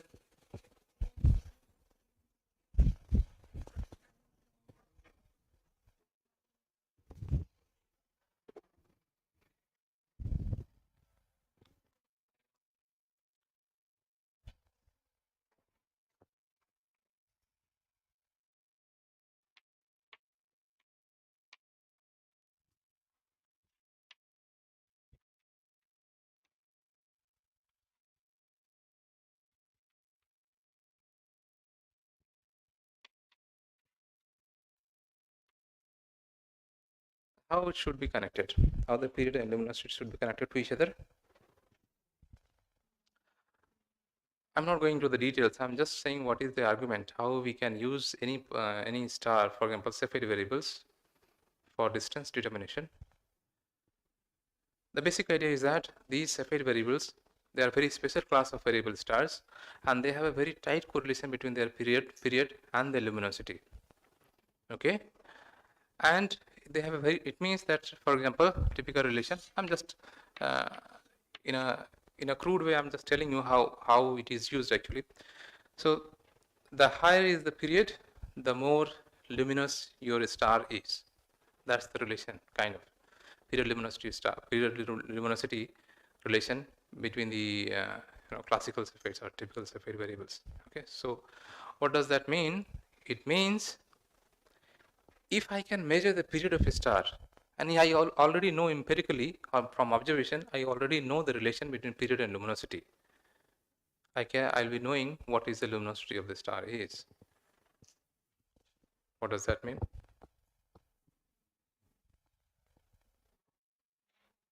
Is it easy to find out the luminosity, or it is easy to find out the period?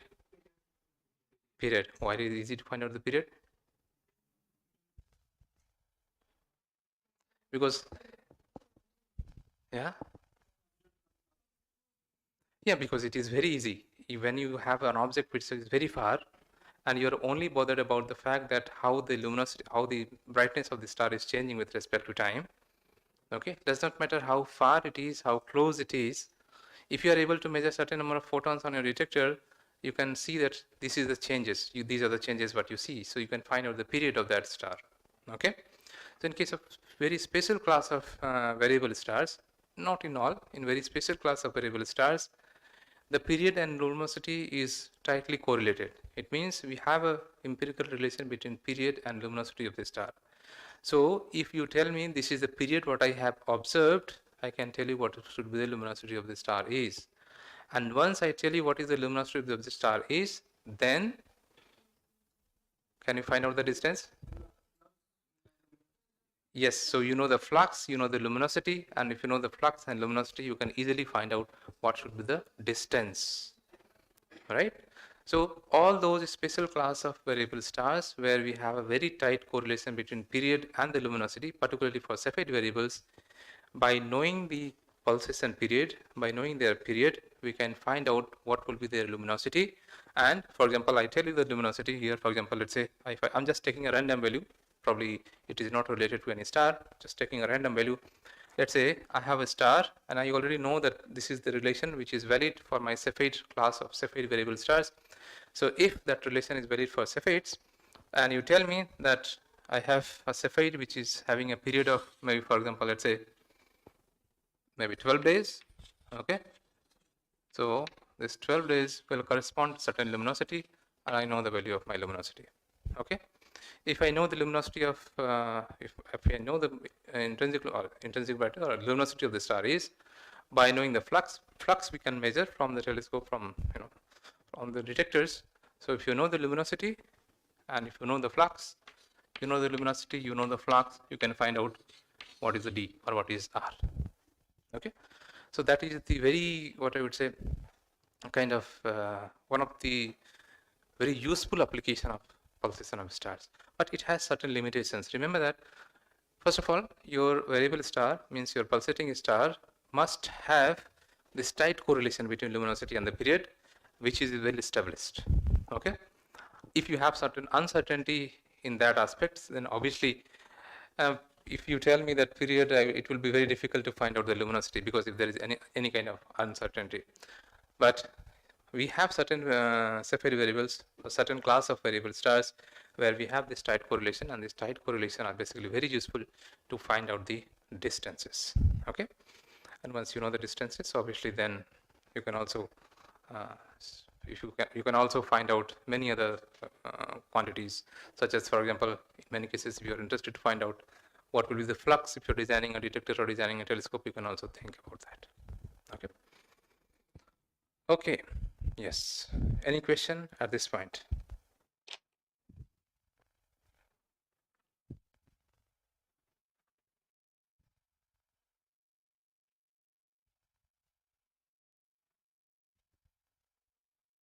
Any question from your end?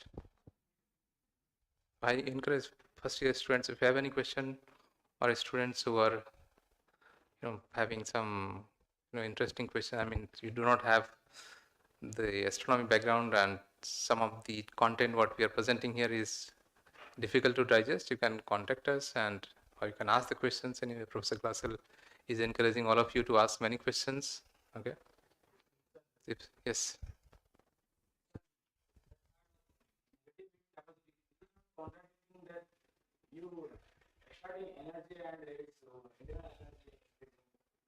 So this is what I said. I mean, the idea is the main statement of the virial theorem, or the main aspect of virial theorem, is that the star is having the negative heat capacity, and the negative heat capacity means that even though you are taking out energy from the system, your temperature is actually increasing. Okay, so you're taking out the energy from the system, still your system is heating up. Okay, that is the basic idea. I mean, on Earth it is difficult to see such kind of objects. Our intuition is that you have an object, you have any system, and if you take out the energy from the system, then we expect that the temperature of the star, or the internal heat of the star, of that object, must decrease. Okay, or the temperature of that object must decrease. But at least, I don't know, maybe we have any object. I don't have any object in my mind which has negative heat capacity on Earth. Okay, I'm not sure. Okay, so but typical, our intuition is that if you take out heat content from any object, obviously that the internal energy and the temperature of that object is going to decrease. But if you have the negative heat capacity, this is what the argument is. The negative heat capacity, it means even though the star is losing certain amount of energy per unit time, because that's how it is maintaining the luminosity. Otherwise, the moment it stops burning hydrogen, if the entire luminosity is only, or if the entire energy can only be maintained by the nuclear reactions, and you have no nuclear reactions at the center of the star should not shine actually. After some time, after losing the certain thermal content, it has to stop radiating, right? Because there's no other way. But we know that there's another way. The star can maintain its luminosity, and it heats up, and it will heat up. It will continue to contract till the point where your conditions inside the star or close to the core is high enough or sufficient enough, either for shell burning, let's say, or for the burning of next nuclear reaction or next level of nuclear reactions. For maybe this can be helium burning or carbon burning, nitrogen burning, or carbon burning, oxygen burning, and other heavier elements burning actually. Okay. So my suggestion would be that you look at the transparencies and go through it, and if you have any question or anything, you can come and discuss and then try to digest the contents. Okay.